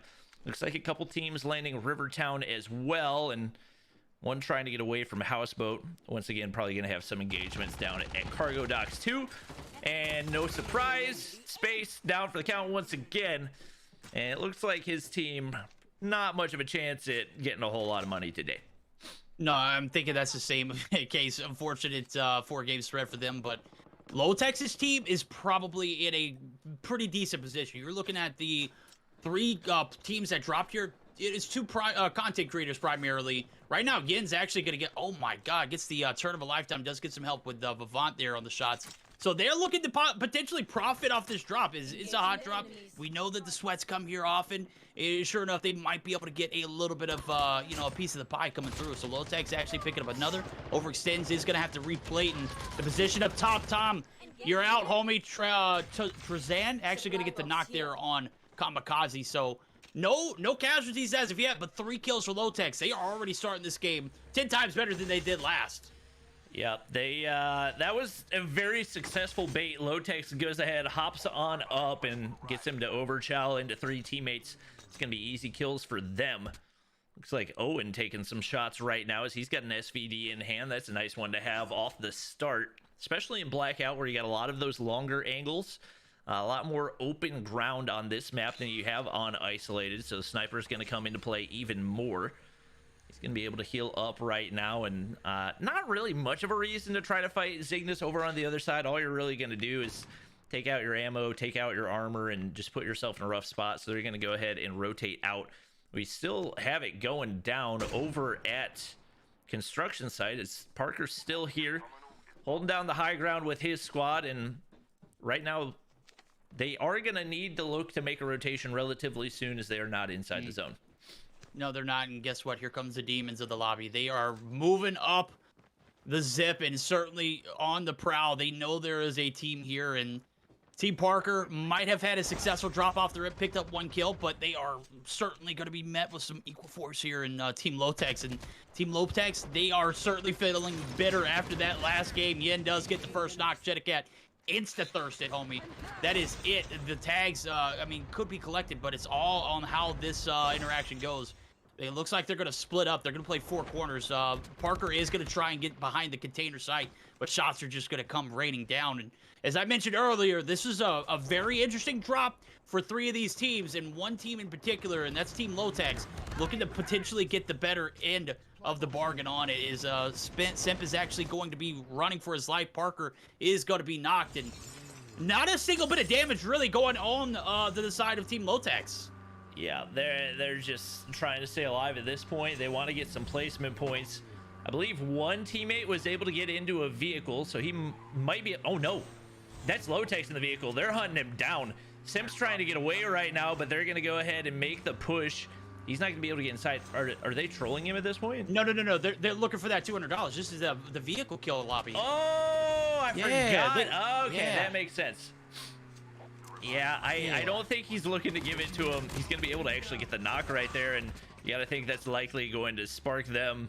He's going ahead and looking for the finish. He's going to be able to drop him right there, and now SNS, last player alive, trying to get some tags. He's able to get Parker's right there. And with 40 seconds left for the revive flight, I don't think they know where he is. They might be able to get Parker back in the game if they play it right. They might be able to get Simp as well. Yeah, well, I can go ahead and tell you, I'm looking at the point of view. Chedicats is also already scanned. Been scanned. Parker's is already scanned. Simp is the only one that hasn't been scanned. So plenty of time to make something happen. I don't think they need to rush these tags. I think he can, bite a little bit of the zone and let the other 2 go and loot for themselves. As, I'm taking a look at the mini-map. It is certainly going to be a long travel, but it's certainly possible. We'll see how it pans out now as we're seeing. This is probably the best looking, middle zone that we've seen the 4-game spread. Everything else has been in water or close to water or compromised by water. Certainly there's a big river in the middle that kind of leaves Rivertown right in the middle of it, but not as much of a factor as we saw in games 1, 2, and 3, though. Well, we got our revive flight back. Parker's flying back on in, and I think maybe looking to get a vehicle right here. He's flying outside of zone. Maybe he's just looking to loot up a little bit before he makes a push into construction site. It's not going to be taken too hard, so he's got options to work with. He says, no, I don't want the SKS. Or maybe he'll change his mind. No, he really does not like the SKS, apparently. He's just going to leave it sitting there, and the bathroom's not going to have a whole lot of loot for him either. Really, really rough spot. At the very least, gets a plate right there, but going to be in a rough spot as he's still sitting with a pistol and pretty much nothing else. I don't think they're going to make the push for Simp's tags. As likely those will be expiring soon. Actually, I think SNS got him, so he's going to be able to get scanned back in. Definitely good for their team. things starting to go down over in firing range, as it looks like Team H, which is going to be Achman, getting some fights. Achman's actually already taken out. Now it's on his teammates to try to clutch up. Yeah, Blue Legends was able to pick up one. Nogdy was able to get the first initial knock, which led to the push, and Lotex is going to find one with the bat. Did he just whack? He literally just whacked Parrish. Poor Parrish. I was just taking a look at the kill feed. It was literally a bat that took him down. So unfortunate event, but certainly, you know, fortunate for the side of Lotex's team, who find themselves with a plethora of kills off the rip. Narc's going to get taken down in the back too. Does get some shots on Rez. Shark able to get the res off, it looks like, and still a lot of action, a lot of teams. We still got 18 deep, and this seems to be the norm now. Earlier when we were in TPP, these players were dropping left and right, and teams were wiped instantly. Right here we're in FPP, things slow down a little bit. Didn't slow down for Achman's team last game, but certainly they're looking for some you know, some kills this game as well as playing for that position now. So that is going to be it for Team Narcs. They are out. Rez is going to get the knock and finish. Sonho is going to get the credit for the last kill, and that is a tough one for some of the EU pro scenes. Yep. Right now, the MP pros still struggling, is obviously the BR Instinct still playing the majority of the role in the way these teams have been able to place. You can see Blur trying to stay alive. Bane's going to get taken out by Squeeze with an R9, and now he's very content, especially with that medic class, to go ahead and just sit outside of zone. He knows he's got Team Lotex trying to hunt him down, and that's not a team that you want to try to 1v4. They're looking to run on in, and they've got a vehicle right here. It seems like they have some type of an idea where he is, but no peeks for him. That's tags actually right there, I believe, for one of Blur's teammates, and right now it looks like they're hopping in the vehicles, rotating on in. It's Team Achman with the engagement. Now is Soar able to get the knock onto Spartan right there. The DLQ shots on point, taking some shots. He's going to be forced to back up. Yeah, forced to back up, and you know, this is an interaction that you might want to pick and choose. The nades are going to come through. Achman is going to be knocked yet again, but it's going to be res. So the squad is back in full force now. Achman going to be able to plate up and is slowly regenning. The push going to come through. There's another team in the vicinity. They're looking for a little bit of, you know, a little smash and dash, maybe a little hoopty action. That's maybe what we intend to see, but it is going to be Jakari actually jumping out and heading for the hills. So vehicles obviously don't have the light sustainability that is 100% the best when you've got players of high gun skill like Team Achman, but we'll see how it pans out now as the action is going to come to a slower halt. The push is going to be sustained, and it is looking like El Biddy's team is going to be heading back towards firing range, so they are going to double back. They don't want the action. They can't handle that smoke, and certainly probably the best play in this scenario. All right. Well, the vehicle's all heading on out right now. Achman able to stay alive, and maybe a little bit overexposed as some of the vehicles driving pretty close by, but we're going to go ahead and drive on into Rivertown. Taking a look at the map, it looks like things closing in more than likely pretty close by Houseboat, so you can see some teams already getting in position. It is going to be Team M already rotated out early, and it looks like they're actually looking to take a fight right here. Got one player on the low ground that they're looking to hunt down. Not able to spot him out quite yet. Super's trying to find him, but they're going to maintain the high ground. It is going to be Team NX and Mihawk on the low ground, and they at the very least get the information, looking to hold the high ground. Might be a little bit early in the game to try to maintain high ground in this type of position just because of the number of different directions people can attack you from, but for the time being it's working. Lots of things going down in the feed. It's Team Citrus taking a couple of gunfights, and they're able to at the very least get a knock. They're looking to find their first kill.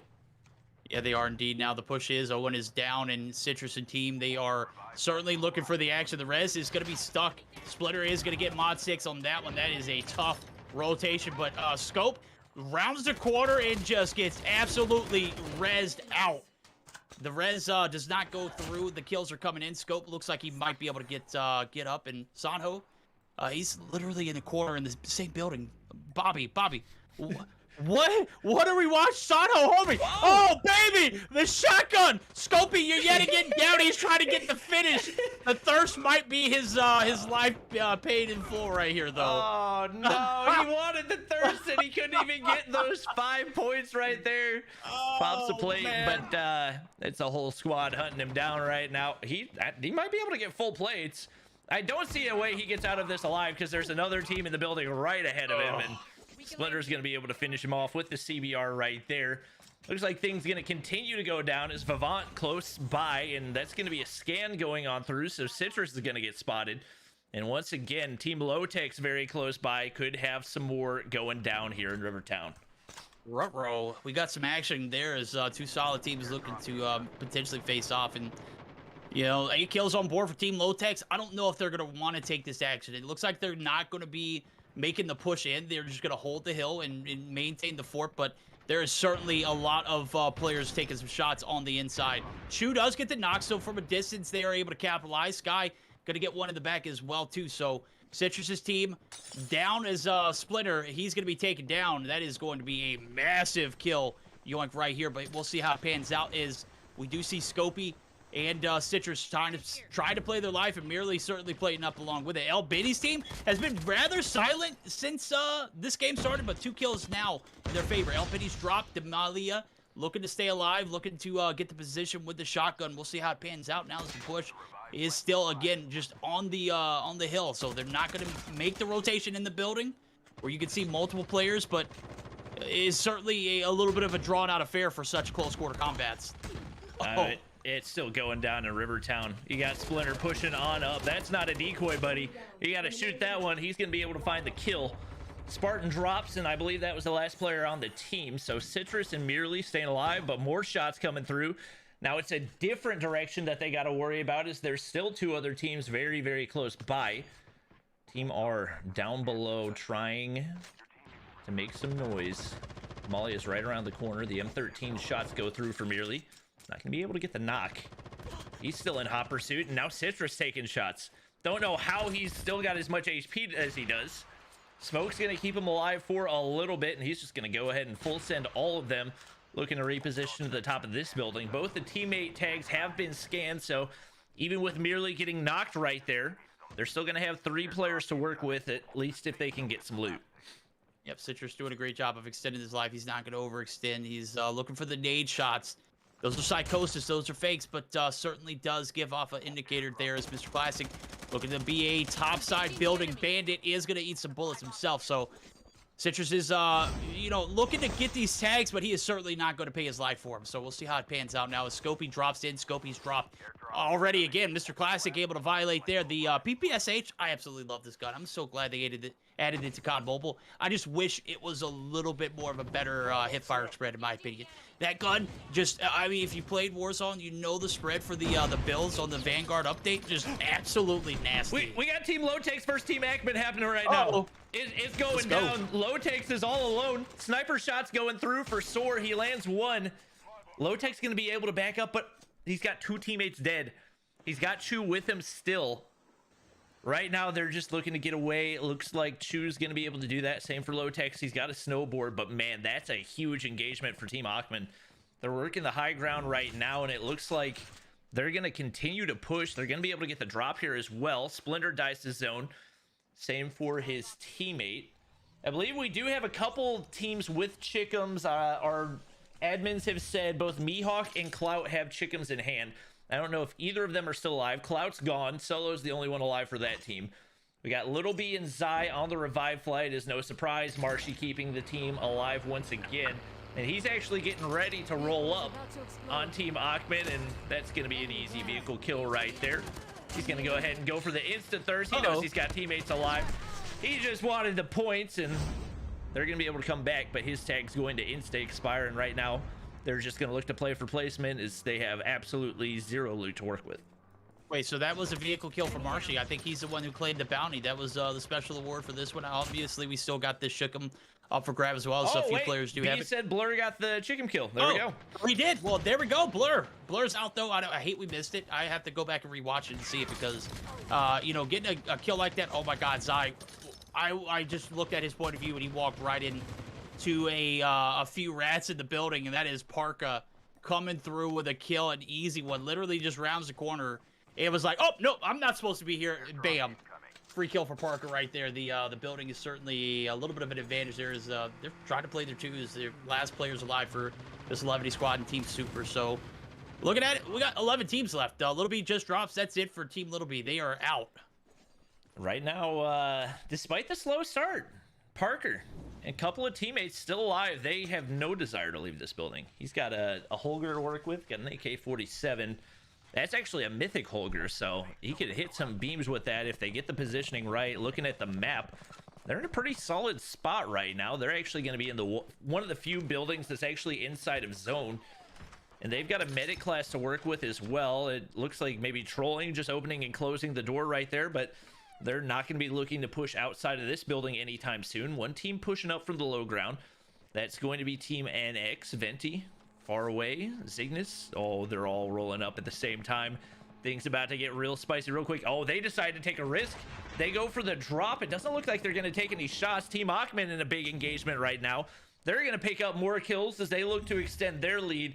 And with all 4 players alive and only 2 alive for Team Achman, you got to be thinking Achman's in a good spot to close this out and get that first place spot.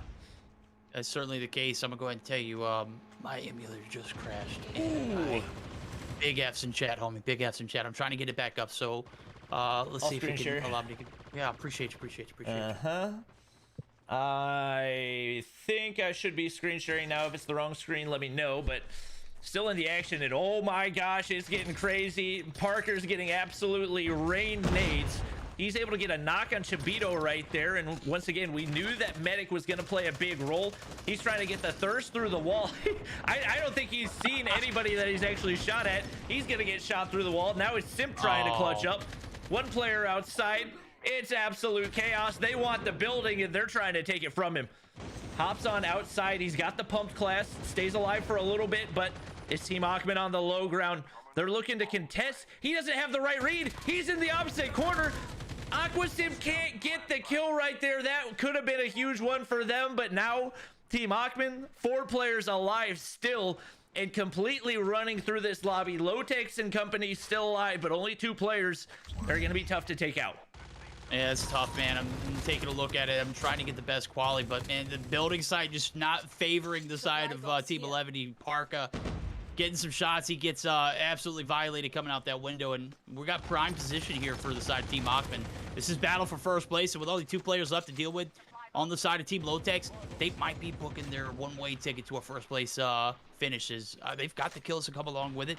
I don't think the positioning is going to be a factor, considering the amount of kills that they have. As a matter of fact, the positioning is certainly paying off now. They're going to be able to take some free shots here and get a knock and a finish.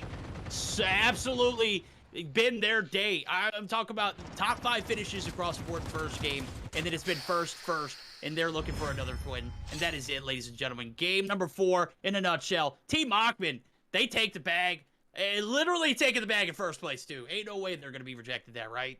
Oh my gosh. I mean, there's absolutely no question. It was Team Lotex that was the last one alive. That was the team they took out in the end, but obviously with 2 players out early on, and Team Achman 23 kills to finish up the final game. Absolutely going to be taking home first place. The FPP, they just completely ran it. Big couple of wins, and I think they ended up winning 3 of the 4 games, right? They did. They won second games. They've won up themselves every time too. Like first game they won on game 2 was 15 kills. Second game they won was in game 3, and it was 21 kills. This game they pick up 23 in just a outright dominant fashion, just better and better each time around. I mean, you can't deny it. Achman is a special talent. And not only that, but you put together a team that are just absolutely slaying out. Nagdi is cracked. Serena, possibly one of the best snipers in the region. I mean, you hands down can put them in any category for sniper for Battle Royale, and certainly would pay out. 23 kills, Bobby. Good night. Just a great way to end the night. Yep, that was definitely a blast to watch. Obviously, Parker's team picking up a couple extra points at the end. They get 6th place and also 4 kills to their name, so given the start, not a bad performance. We knew that Danielle's team was going to have a chance, but they end up coming in 11th and only 4 kills for them, so not going to be able to pass up Lotex's team, who does still end up getting a pretty impressive number of kills given what they were working with. They combined 12, 14, 15 kills. Nothing to scoff at all, but They just couldn't hold a candle to Team Achman, who absolutely ran things for the last 3 games of the day. And no question, they are going to be your champions, but don't go anywhere. We still got to get the final standing, so we know everybody that gets those top 5 spots, everybody top 5 is going to get some amount of money. And another one of the teams that we were keeping an eye on was Little B and Martian Squad, but they only get 1 kill in 12th place. So right now, outside of the top 2, I'm not really sure who to look at. I'm gonna be honest with you. I'm on board with it as well. So I think we, expected a little bit too much from the MP pros. As soon as we got the first person point of view, it kind of seemed like all that momentum that Team Little B had rolled into, that 3rd and 4th game just went out the window. As a matter of fact, Little B catching a lot of slack because bro just outright in downright dangerous positions at all points, and obviously they put up a bit of a scoring from games 1 and 2. So I don't know if they're going to be able to look to that to keep them in that top 5 seed, but I'm gonna be honest with you. I don't know who else could really contest. Maybe Team Citrus. They had a bounce back game there. How many kills did they end with towards the end of that? They didn't place very. Wait, did I must have scrolled past them because I didn't see them at. Were there only 19? Wait, Oh no! They only got 5. Oh my god! They got 5 kills, so that'll get them a little chunk. I mean, all the teams that we expected to step up outside of those top 2 really didn't have a great game. They get the 5 kills, but they finished in 16th place. Obviously, Space's team, GG's. It wasn't your day. It'd be like that. They do. Blur had 1 kill, and it was the chicken kill, so that won him $200 at the very least. They get something there. I don't really know who to predict at this point.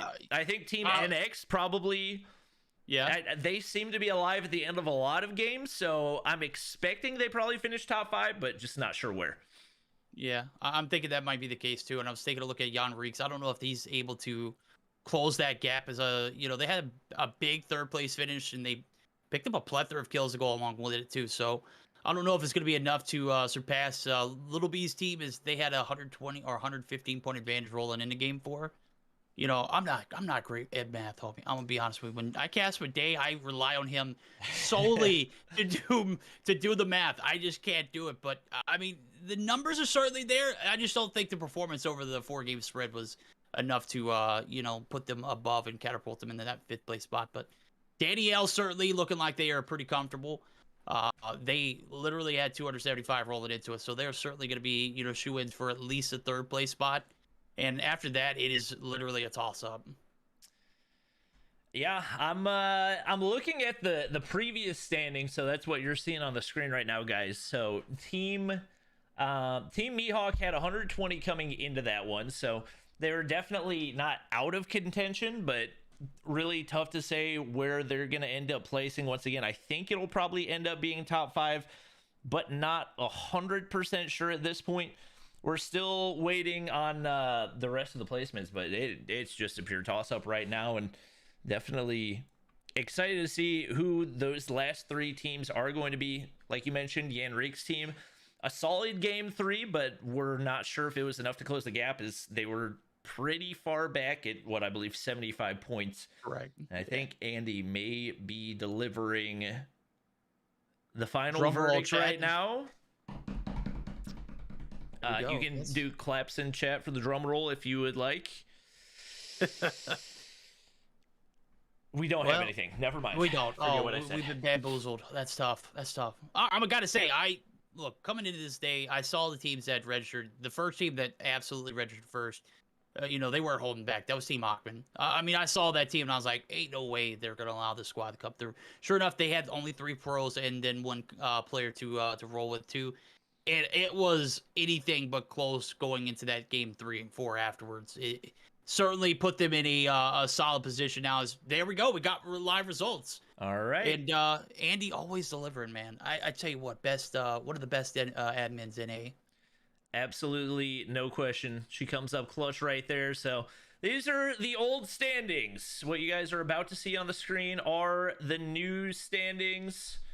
Save image, refresh, and there you go. Your final standings, as we do have in 5th place Team Little B, aka Team Marshy, as he was the only player alive for the majority of it, coming in 5th.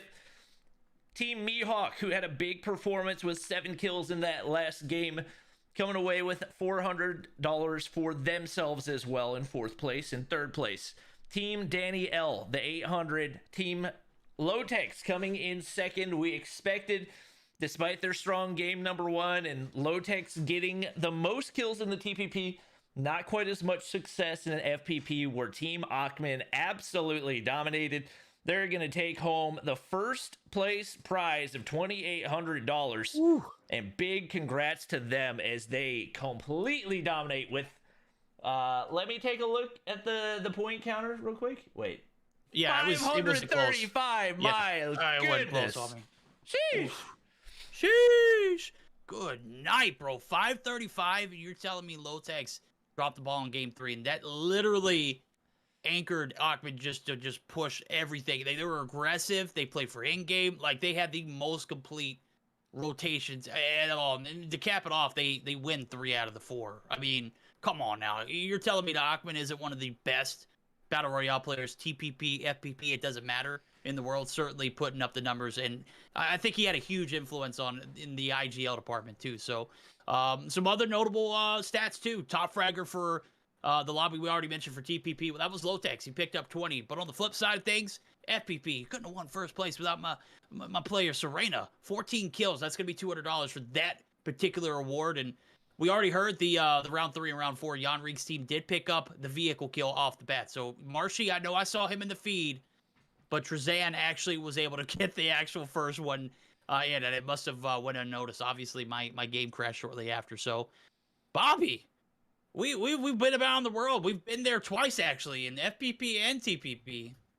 Team Achman take the bag in 1st place. Team Lotex, 2 highly skilled teammates facing off each other. Achman gets the better of this one this time around. Yeah, that one was absolutely a blast to watch. Congrats to all the teams, and thank you, Verdict, for casting with me. Yeah. Congrats to, once again, Serena, 14 kills for the top fragger in FPP.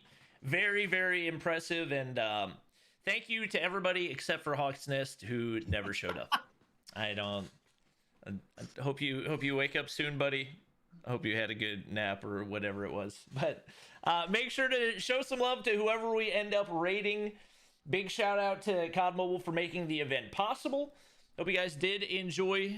If you did, make sure to drop a like, subscribe. Make sure to check out all of Verdict's stuff, as he is on Twitter, Trovo, YouTube, and everything else. Hope you guys enjoyed. Make sure to show some love to whoever we end up rating, and we will see you guys in the next one. Bye.